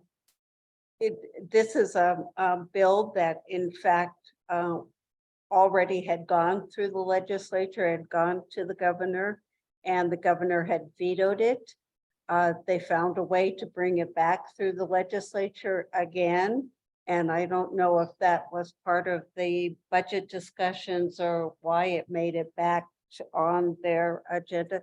This is actually in a little bit of a worse form than it was previously, because it would, if the governor signs it, it would actually mean that they're going to start tracking our online sales, TPT tax, online sales, and that really has to go then to public safety. They are trying to pigeonhole how we spend our money. So we really have to watch. This one is a really, really tough one to see come through. So, yeah. Right now, the way it stands is, we believe that it won't be in effect until January 2025. So this would be like the one above where we, hold it Yes. here because we can't get used to having it because we won't have it next Right. Okay, thank you. On the expenditure side of things, our pension contributions, we really had very little change. Similarly, our health and dental increases, property and liability insurance, really modest changes there as well. And we are budgeting a 5% COLA for our town employees this year. And kind of the big story, as you've been hearing over and over already, and we're not too far into the presentation, is infrastructure. So that's kind of the theme of this year's budget, I think. We have $1.4 million in total transferring from the general fund to capital improvements. $1 million of that, as discussed, is coming from fund balance. And we have $19.2 million townwide for all of our capital improvements, 6.6 million of which is coming from existing funds, reserve funds that we have on hand, and $9.7 million is anticipated to come from grants. So when you add our existing funds and our grant funds, it's covering 90% of our project costs. So that's really incredible. Doing good. This slide shows the breakdown by percentage of our revenues and our expenditures for the general fund. And it just shows that our general fund revenues are providing for all of our departments, police, parks, public works, et cetera. We also, a couple of interesting things to point out is property taxes. That tends to get a lot of attention, but it's really only 10% of our general fund revenues. But state and local taxes together is 87%. So that's really the lion's share of our revenue. And on the next slide, we get further into the numbers of our general fund budget. So this slide shows the general fund revenue and expenditure history and proposed budget by category. And while we're showing a 26% increase overall in expenditures from last year to this year to the proposed coming year, it's important to point out that the operations piece of that, if you take the contingency and transfers and capital improvements line out of that, and you just look at all of our departments and operations, that increase is 5.1%, which, as you recall, the 5% COLA that coincides directly with that increase. And as government, in government, personnel is always your highest cost. So it makes sense that that would be the case. So this is Town Manager Guthrie's favorite chart. No. It's the CI chart is my favorite, but I like this one too. No, I thought it was this chart. I like them all. I like them all. The only thing I do want to just comment on, in terms of, okay, our overall budget is going up 5.2% on the operational side. The contingencies and transfers and capital improvement plan, it's just a lot of movement. So it's hard to understand how it's changing. But I did, we did some research just to make sure that we're in line with others. And the Social Security benefits and SSI payments, their cost of living is 8.7% this year. And that also is what is adopted by the town of Jerome for their employees, and they're doing it between pay and benefits. And then the consumer index for all urban consumers increased 4.9% from April to April 23. So in that year. So I think we're right on point with what others are experiencing and what we're seeing in, both public and private sector. You'll notice when you're looking at this chart that there's a lot of fluctuations, ups and downs, and some of them more extreme than others. And that's why we have all the descriptions off to the right so that you can see some of the reason for the larger changes. One obviously that jumps out right away is our capital improvement plan appears to be zeroing out. As we all know, that's not the case. It's just that this year we're handling our capital through transfers. So that money is being transferred out of the general fund into the capital fund. A lot of the other changes were realignments of accounts. For example, in the town manager's account budget, there was office supplies for all of town hall. And so we thought that would be more appropriate to move into townwide. And so we took that out of her budget and moved it into townwide. Another one that was similar to that was code compliance, which is one that the town clerk manages, and that was in the townwide budget. So we took that out of townwide and moved it into the town clerk's budget. There was also tourism marketing, I think had been in community development, but it's really managed more townwide, I think is where that one ended up. So there was a lot of those types of cleanup and changes. Trying to align expenditures where they're actually managed. And then a couple other items of note, you can see Parks and Recreation was a 39% increase, but we added a new staff member. We're proposing adding a new staff member for next fiscal year. So that's the reason for that. Police, you might expect to be a little bit more. It's only about 3%. But we have budgeted, proposed in the budget, a full-time sworn officer position. But the police department is going for a COPS grant, and they'll know around August whether or not that position will be mostly funded by a grant. So we're holding those funds in contingency, and then that will move into the police department in the event that we get the grant. Right, and that brings their growth to 11% once that movement takes place. So they're on par with other departments.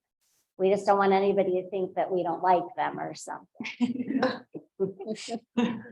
Human resources, you can see jumped 15%, but that had a big new line item in it this year for unemployment, which we had not previously budgeted, but we do have unemployment expenditures typically most years and looking back at the history. So that was a new line item. We did add some funding for employee retention as well, which is proving to be really beneficial. We have done a review of other communities, and our turnover rate is much lower than our surrounding areas, and we're getting good feedback from other communities about how Clarkdale's doing. So yeah, so we're running around 4% for the year, and some of the benchmarks, and I think you have a chart in your notebooks, are anywhere between 20 and 25%. So our turnover is significantly lower than other communities, and we are not the highest paying community. So I think you all know that. So it's a lot of other things that we're doing, and a lot of it is just having a great council. The staff really appreciate being treated so respectfully by you all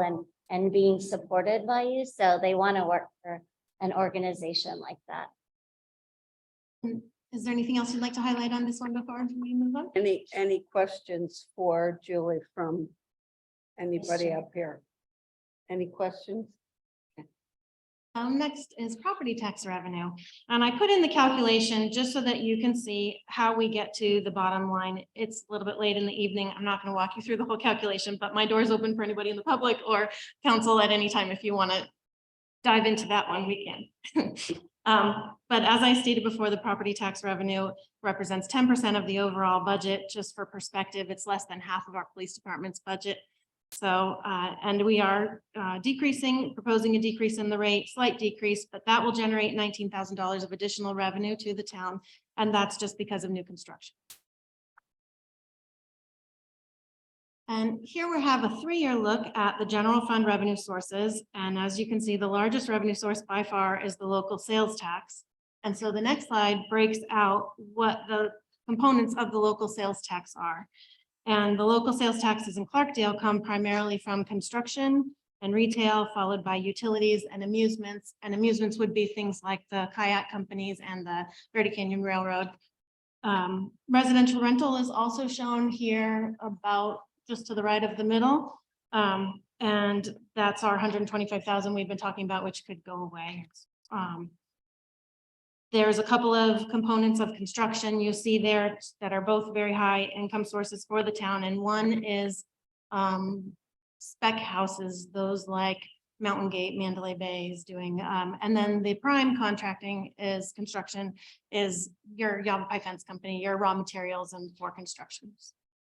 So the only thing we really want to say to the public on this slide is you see retail is a very big contributor to our sales tax. So there's two ways that that happens. Either you shop in a store that's in Clarkdale, like Dollar General or one of the shops downtown, or you shop online. Because when you shop online, the sales tax does go to the town of Clarkdale.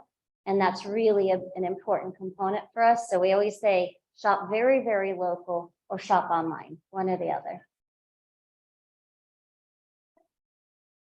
So in addition to the general fund, the town manages 4 enterprise funds, and these are business type activities that are funded through user fees. And these are the cemetery, the sanitation or trash departments, the wastewater and water funds, with water being the largest at about 2.2 million. I know those numbers are tiny for you guys.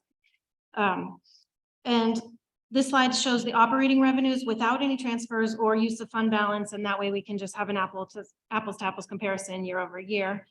The increase from fiscal 23 projected to fiscal 24 budgeted revenue is primarily due to the new developments that we're seeing in town. And then if you notice that little spike in the cemetery fund all the way on the left from fiscal 22 was due to some bulk lot purchases that year. So that was a little bit of an anomaly.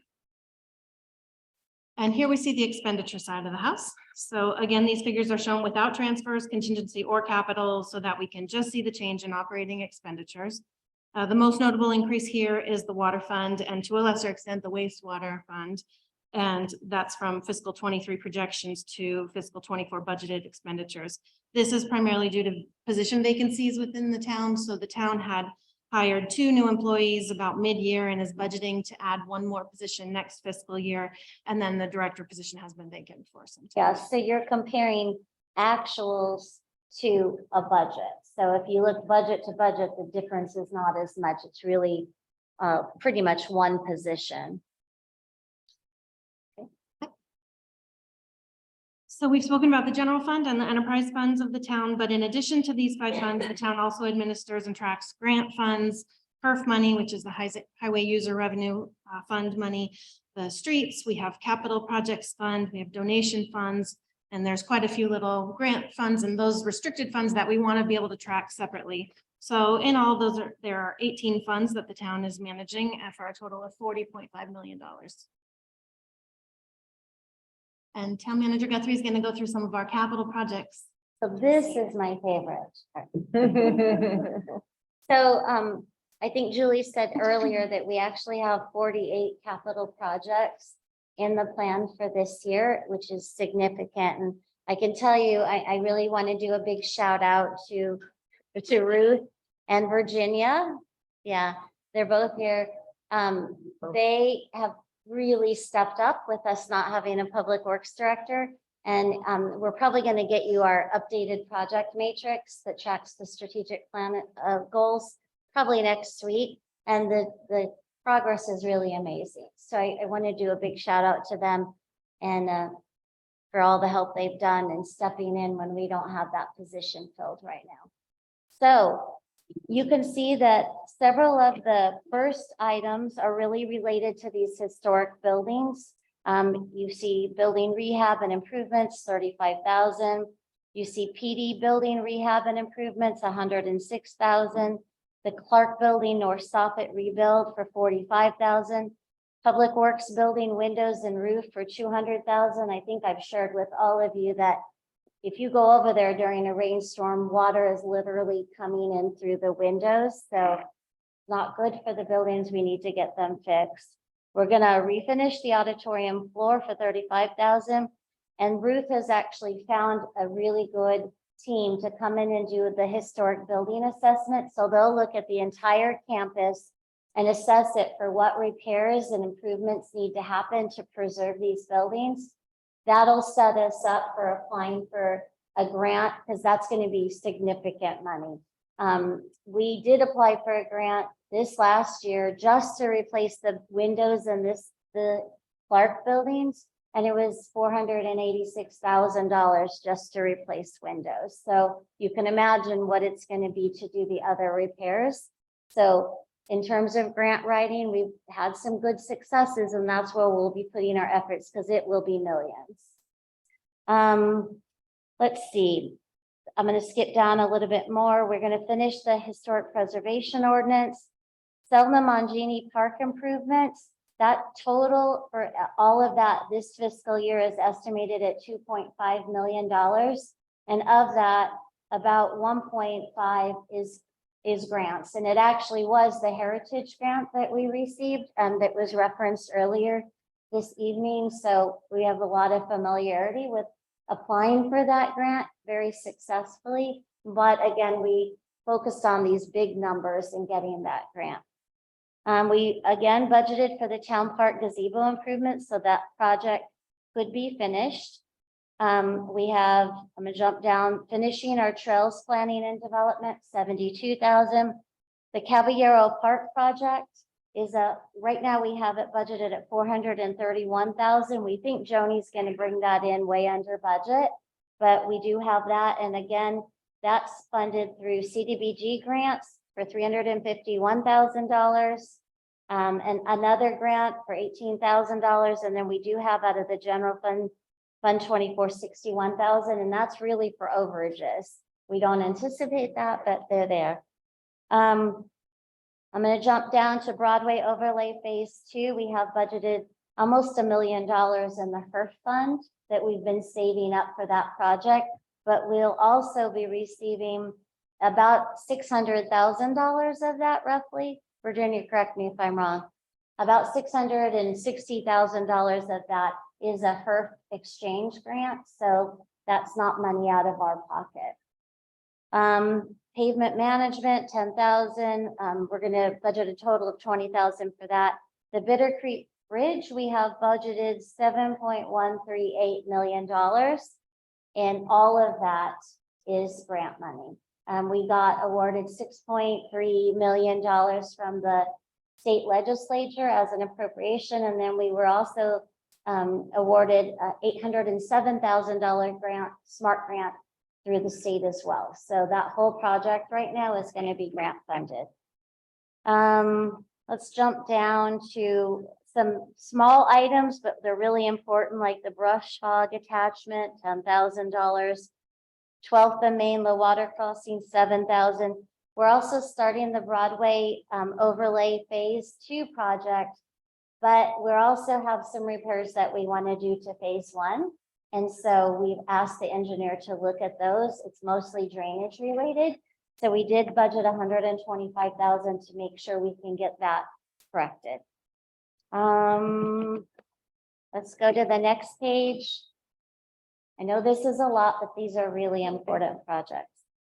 We have some vehicle replacements between operations in enterprise funds as well as public works and general government vehicle replacement. That's police vehicles.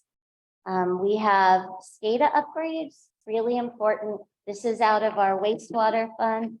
This is having the ability to monitor all those systems remotely and make changes to what's happening. And that's because we have a small staff. It's really important to be able to do that. Otherwise, we have people sleeping in Fisher House, as you all know. We're finishing up the reclaim feasibility study. That project is really looking at how do we use our effluent, and is there an opportunity to use it in a better way than spraying it as we do now, i.e. can we use it to water parks if we do additional treatment to it, that kind of thing. First South Sewer Main, we talked about that a little bit. We have the $500,000 in wastewater right now. We're really hoping that we can get that at $200,000, and that'll leave some capacity for additional repairs to that system. The Third North Sewer realignment. This is a big project. This is, we've had some real issues with backups on that street, and those lines run through private property right now just because of the historic nature. There's 45 and 90-degree turns on those lines. I mean, there's some real work to be done. So we budgeted $50,000 there to have the design for replacing that whole line done. Let's jump down to the mid-zone PRV. I'm not going to try to explain that other than PRV stands for pressure releasing valve. Is that right? Okay. And basically that's balancing water pressures throughout the community. It sounds like not a big deal, but we're having to budget $375,000 to get those done. Otherwise, you end up with people with really low water pressure or blowing out their appliances if they're not correct. Mescal well treatment. Right now, we have $1.6 million budgeted to start the design of that project.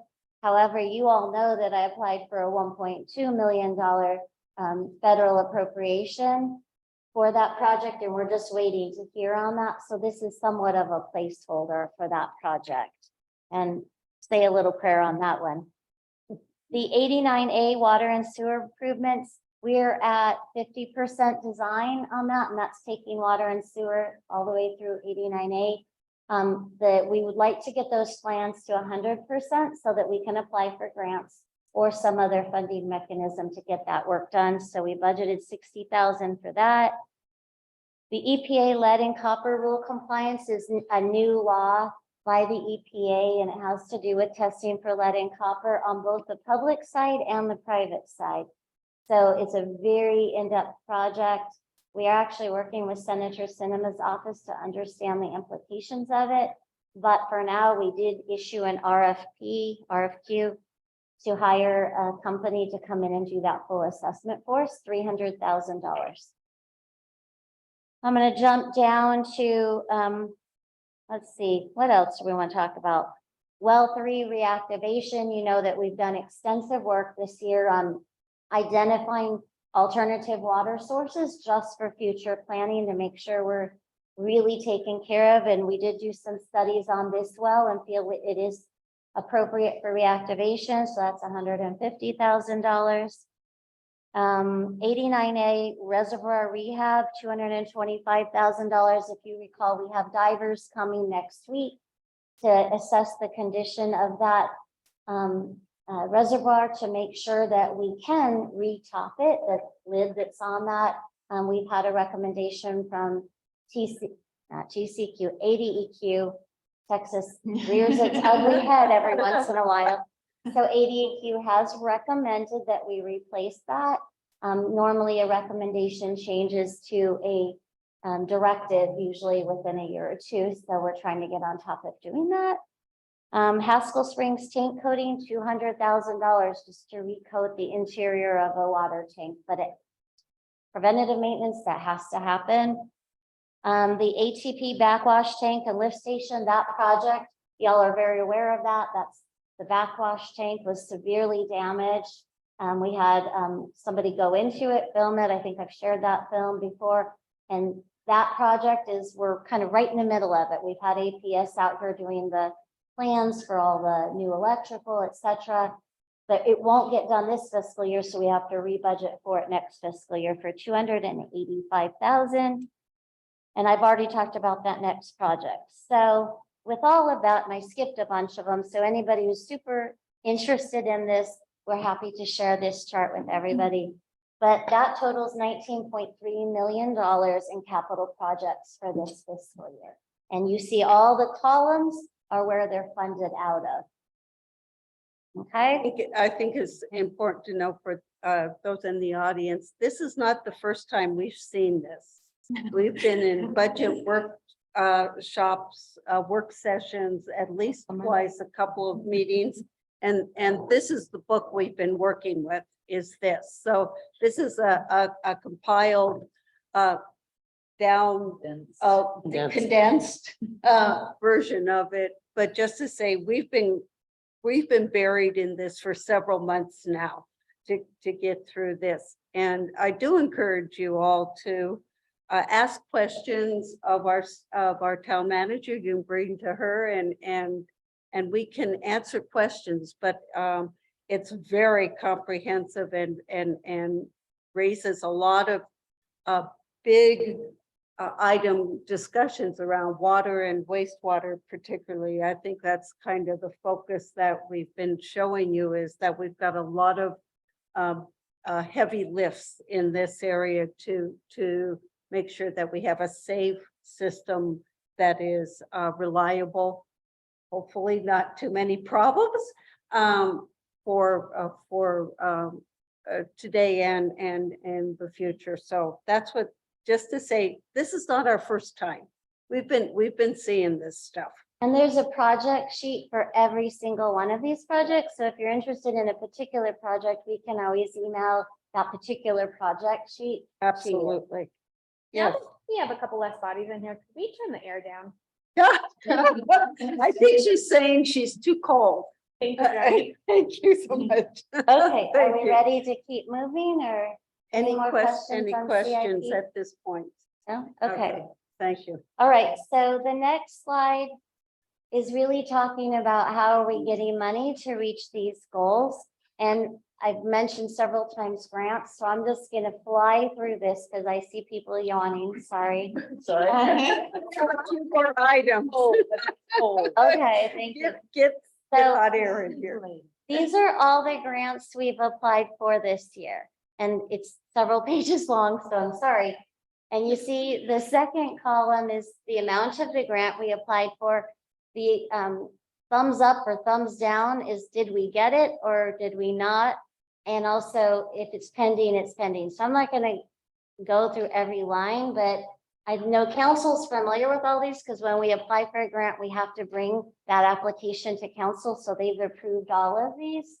But you can see, you know, items $1 million for the Land and Water Conservation Grant Fund for Selma Mangini, 500,000 Heritage Fund Grant for Selma Mangini, the legislative funding, $6.3 million for the bridge. So all those were approved and awarded. CDBG, 406,000 approved. We got to redo Lower Tapco's parking lot through a tourism grant. It was only 66,000, but it was a project we probably never would have done if we didn't get that grant. And we talked about the HERF exchange. We're still waiting to hear on the $562,000 water conservation grant and the Bulletproof Vest Partnership grant. We're waiting on that one. The opioid litigation funding, we got $9,000 this year, and that is an amount that we'll also get next year, but that amount could go up because we're still in negotiations on that. We applied for a T-Mobile grant for a solar table in Caballero Park. We did not get it, but we have a great grant application. So we're looking for other places to use it. The congressionally directed spending grant is both for Mescal Well Design and a bunch of work in PD, including how many cars, Chief? Three vehicles in the police department, which then relieves some pressure off of our general fund. That's $1.4 million. We did make it to the next round. Yeah, so both Senator Sinema and Senator Kelly approved these and moved them forward. So we're very thankful to them. We're looking at a WIFA grant, so we didn't include that, but if you can see, the awards approved total $11.2 million. If we were to get everything we applied for, not including the WIFA, it'd be $13.2 million. So it's a pretty good year for grants. Pretty good. Okay. Deal. Go ahead, I thought I was Jim. coming to a sleepy little town, not so much. Okay, so we thought it would be a fun exercise to show how our operating line items in the budget and our capital projects align with our goal areas, and because it's late evening, I know this presentation is going long. We won't talk about every single one of them, but just to point out a couple, and just so you can see how the slide is laid out, the yellow green color are our operating line items and the blue are capital projects. So our first strategic goal plan area is to preserve and celebrate Clarkdale's unique and complex history. And so we have things like our facilities here, the maintenance and the management of these buildings, which keep them alive and breathing and used, yeah. And code compliance, addition of a grants administrator, which is another position that we're hoping to add for this budget, will help us reach out some of those areas and get more historic funding, preservation funding. When then in the capital side of things, we have our historic building assessment. We have all the improvements that we're doing to our town facilities. Our goal area 2 is to enhance the quality of life for residents, businesses, and visitors to Clarkdale. So some of the operating line items that support that initiative are our police protection, our recreation programming and events, our transit services contract, and planning and community development. And some of the capital projects are our sidewalks and roads, our pavement management plan, and trails planning and development again. And many of these projects apply to multiple strategic plans, so you'll see them in places, but these lists could be a mile long. I mean, we were struggling to minimize the number we were showing. The third goal area is to enhance the quality and availability of the parks, recreation and cultural opportunities, which obviously are all of our parks and recreation programming, our holiday events, the Verde River Wraps activity, the maintenance and management down there, and the facilities for the museum and the library. And capital projects are park playground safety replacement program and Caballero Park, San Mangini. And then Leslie can take it away from here. Okay, on our next goal area 4 is strengthening and diversifying our economy. And a couple of items on the operating side are our tourism marketing. As you know, we participated in AOT process, Arizona Office of Tourism, sorry, where we got a match for every dollar we spent. We got a matching dollar to go by marketing for the community. And that ad off to the right is what the branded image looks like. So we're very excited about that. Economic development and planning. We are often working with the Arizona Commerce Authority and making proposals to attract businesses that are looking to move to Arizona. On the capital side, we have the 89A water and sewer infrastructure project. We have the Bitter Creek Industrial Area Planning and Bridge, that whole project. And then the PRV pressure releasing valve for the hotel project. They're all part of the capital projects for this goal area.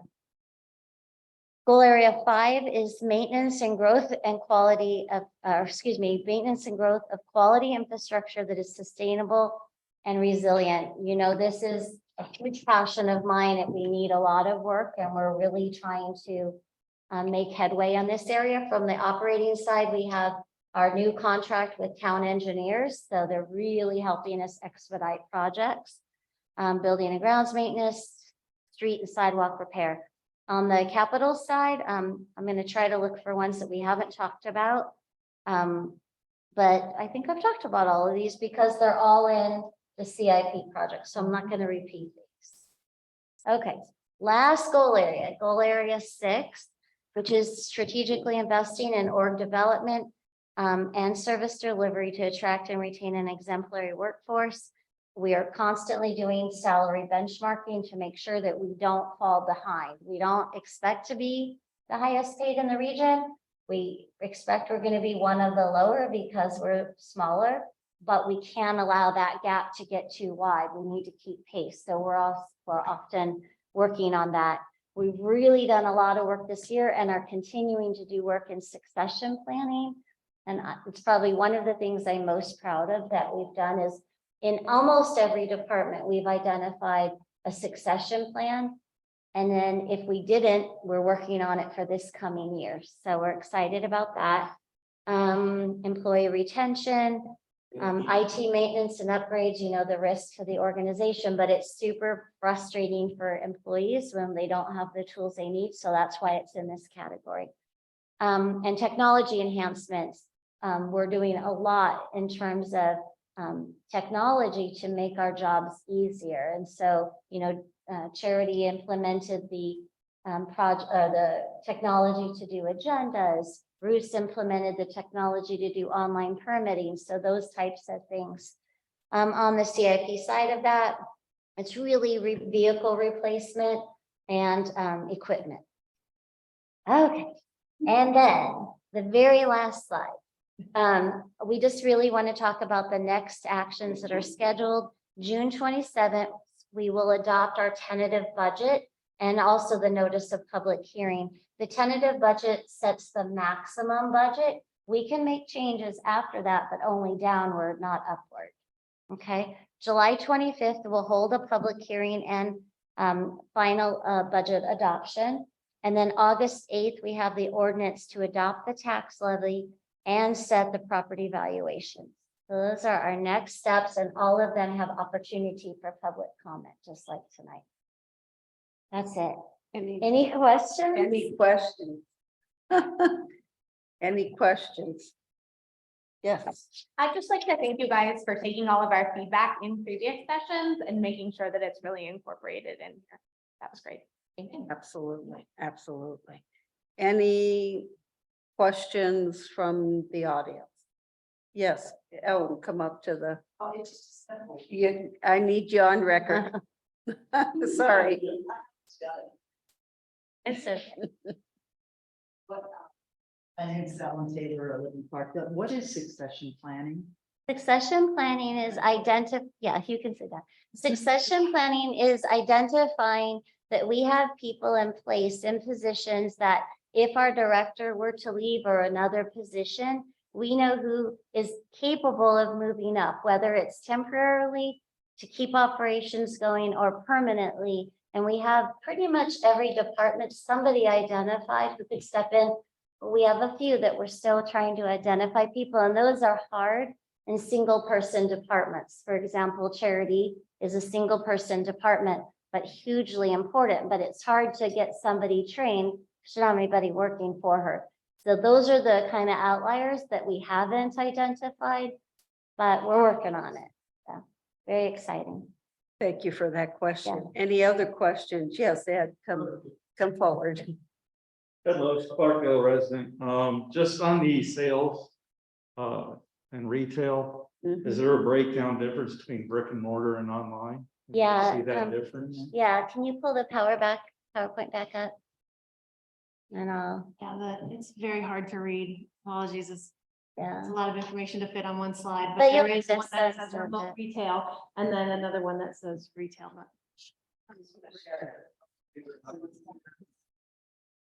You'll get to, you'll be. It able was to- right after the calculation of the primary property tax rate, 2 slides after that. When you look at it like this, there's a lot of slides. That's okay. A lot of. Not that one, the next one. Yeah. So here you see all the categories. Julie, you want to run through? I'm pointing it out, please. Retail here. There's also remote food from home consumption and. Retail is right there. There's retail. So you can see this is all the dollars. That's close. So if we say, like the projected for 22-23, we're up around a little short of 600,000 in retail. And is that correct? Am I reading that right? If we look at remote retail, we're somewhere around, it's an increasing area around 275,000. Okay. I think my husband contributes a lot to that. I think he does. And remember that our property tax is only a little over 600,000. So just retail alone is pretty equivalent to what we get in property tax. Right. Good question. Thank you. Thank you. Any other questions? Yes, Laura. The proposal that's at the legislature right now around the rental tax. What they are proposing, if this passes, is that there will be no more rental tax, right? So we lose $125,000. And our online retail sales will only be able to be spent on PD. It's a little trickier than that. What they're saying is if because of what you lose, the rental tax, you can't decrease a police department's or public safety budget until you've spent all of your, we call it Wayfair money is the online retail. It's because it was a Supreme Court decision, Wayfair decision. Until you've spent all of that on police, you can't ever decrease their budget. And, you know, that's tricky because if we go into an economic downturn or for whatever reason, we just don't need that level of support. They're pretty much setting us up to having to maintain that level. You know, for us, a little easier for us to respond to that, but it's for a city like Phoenix, it's millions and millions of dollars. It's like $14 million. So they can never adjust their police department budget until that $14 million is spent on police. So I think it's just a way to protect police from being reduced. But it really is interesting to see not only taking away our ability to say what taxes we want to charge, but now telling us on taxes that we get by right, how to spend those taxes. So it's pretty far reach on this item. That's as political as I'm gonna get. So, Thank you for explaining it better than I did. Yeah. Any other questions? Okay, thank you both.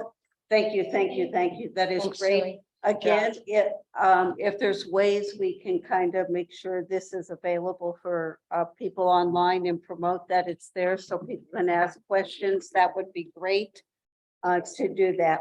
Okay, let's move on to item 6D, memorandum of understanding with the Hopi Economic Development Corporation. Ruth Mayday. Good evening, excuse me, Mayor and council. I know, it's a little late. It's a little late. The iced tea starting to kick in. So before you, you have a memorandum of understanding between the town of Clarkdale and the Hopi Tribe Economic Development Corporation to cost share for the pressure reducing valve in Park Road.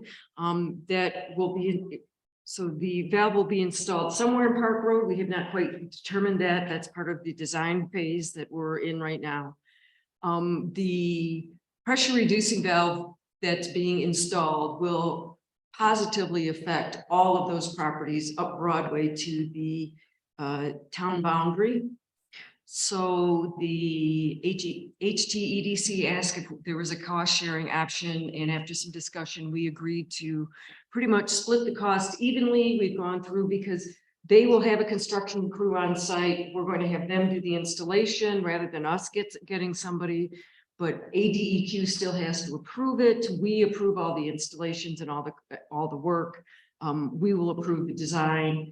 So it really kind of filters out. So we pay half, they pay half. So this is a legalese on how we split it in half. This is not easy, but it's something we desperately need for that area. Yes, definitely. Yeah, not just for this project, but for the other properties. Correct. One of the comments we had at one of the meetings for the Tawaki Inn, the gentleman who owns the Green Spirit RV Park came and was talking about the low pressures he's getting. So this will rebalance his pressure, provide adequate pressures for Tawaki, and then other projects along that corridor. Any questions for Ruth? All Hearing things- none, I'll take a motion. Madam Mayor, I approve that we approve, I move that we approve the memorandum of understanding with the Hopi Tribe Economic Development Corporation for the cost sharing of the design and installation of a pressure reducing valve on Park Road. Is there a second to that? Second. It's been moved by Councilmember Babbitt Pierce. It's seconded by Vice Mayor Hunsetter to approve the memorandum of understanding with the Hopi Tribe Economic Development Corporation for the cost sharing of the design and installation of a pressure reducing valve on Park Road. All those in favor of the motion, please say aye. Aye. All those opposed, motion carried. Thank you so much, Ruth. Thank you. We'll get this done. Item 6E, purchase of Fisher property. I believe Town Manager Susan Guthrie is going to speak to this item. Okay, And you have before you a resolution 1694. so I was just, the mayor and I kind of routinely look at the tax rolls to see what properties are in arrears for their taxes. And the mayor actually identified this property as nearing the phase where it could be go to the state and county in terms of the ownership because of lack of payment of taxes. So there's a way that we can make an offer on those properties, particularly if we're going to use them for transportation or flood control or flood control, that's the right word. So we identified this particular property. You have before you the map showing the location. but it is adjacent to our wastewater treatment plant, and it's also adjacent to the Benots Trail. It's mostly unusable because it encompasses the wash, but there is segments that are up on high ground that could be used for like a parking area for the trail. It could also be used to help us with drainage from the wastewater treatment plant. So there's, several uses that we could use for the property. So we contacted the county and they are willing to sell it to us for $1,000. So we are seeking your approval of that resolution that's in front of you that would authorize us to execute this sale with the county on this property for $1,000. It also has a little corner of the road that goes into our wastewater treatment facilities. So Yes. goes through this property too. So it meets a number of different needs for us to make sure that we have access easily to that property, to our wastewater plant. So any questions on this? Yes. Do we know what the total acreage is? Yes, Does it say there? probably somewhere. See it on the little. Ruth, you recall? Is it 0.48 acres? Yeah. What did you say? On the resolution, in the third paragraph, the very last thing it says is 0.48 acres. Yes. Yes, that's what it is. Thank you, Stephen. Looks like a Eagle eye. it's like almost a half an acre. Madam Mayor, will you take a motion? Yes, I will. I recommend that we approve the purchase of the Fisher property for $1,000 and authorize the town manager to execute all necessary documents. Can you refer to the resolution? And approve resolution number 1694, authorizing the purchase of APN 400-06020 from Yavapai County for the sum of $1,000 and directing the town manager to execute such documents and take such actions as necessary to complete the transaction. Is there a second to that? I'll second. motion? Okay, it's been moved What she by said. Vice Mayor Hunsitter and seconded by Councilmember O'Neill to approve resolution 1694, authorizing the purchase of parcel number 400-06-020 from Yavapai County for the sum of $1,000 and direct the town manager to execute such documents and take such action as necessary to complete the transaction. Are we clear on the motion? Yeah. All those in favor of the motion say aye. Aye. All those opposed, motion carried. Future agenda items, I think Charity has given us a list of future agenda items. I have a bunch of paper here. Our next meeting will be June 27th. And it looks like we have a few items on the next meeting. So anything else we need to add? I have a question on this, Charity. It says 6 o'clock. Is it a 6 o'clock or a 3 o'clock? 3 p.m. Okay, thank you. I noticed. Next meeting is at 3 p.m. I think we had just one item tonight was us to begin to look at the FireWise program. Right, and we'll also, I don't know if it's on there, the Clark or the Made in Clarkdale item will come back on that agenda as well. Gotcha. So we have two items that'll be added on to that. Okay. Hearing none, there's going to be a little change. I'm going to ask for a motion to adjourn our meetings instead of the way we used to. So I'll take a motion to adjourn. So moved. Is there a second to that motion? Second. Okay, it's been moved by Councilmember Babbitt Pearson, seconded by Councilmember O'Neill. I'll give it to her, or Councilmember Jones, to adjourn the meeting. All those in favor, please say aye. Aye. Aye. All those opposed, meeting is adjourned. Thank you all very much for a long and productive meeting. Thank you, everybody.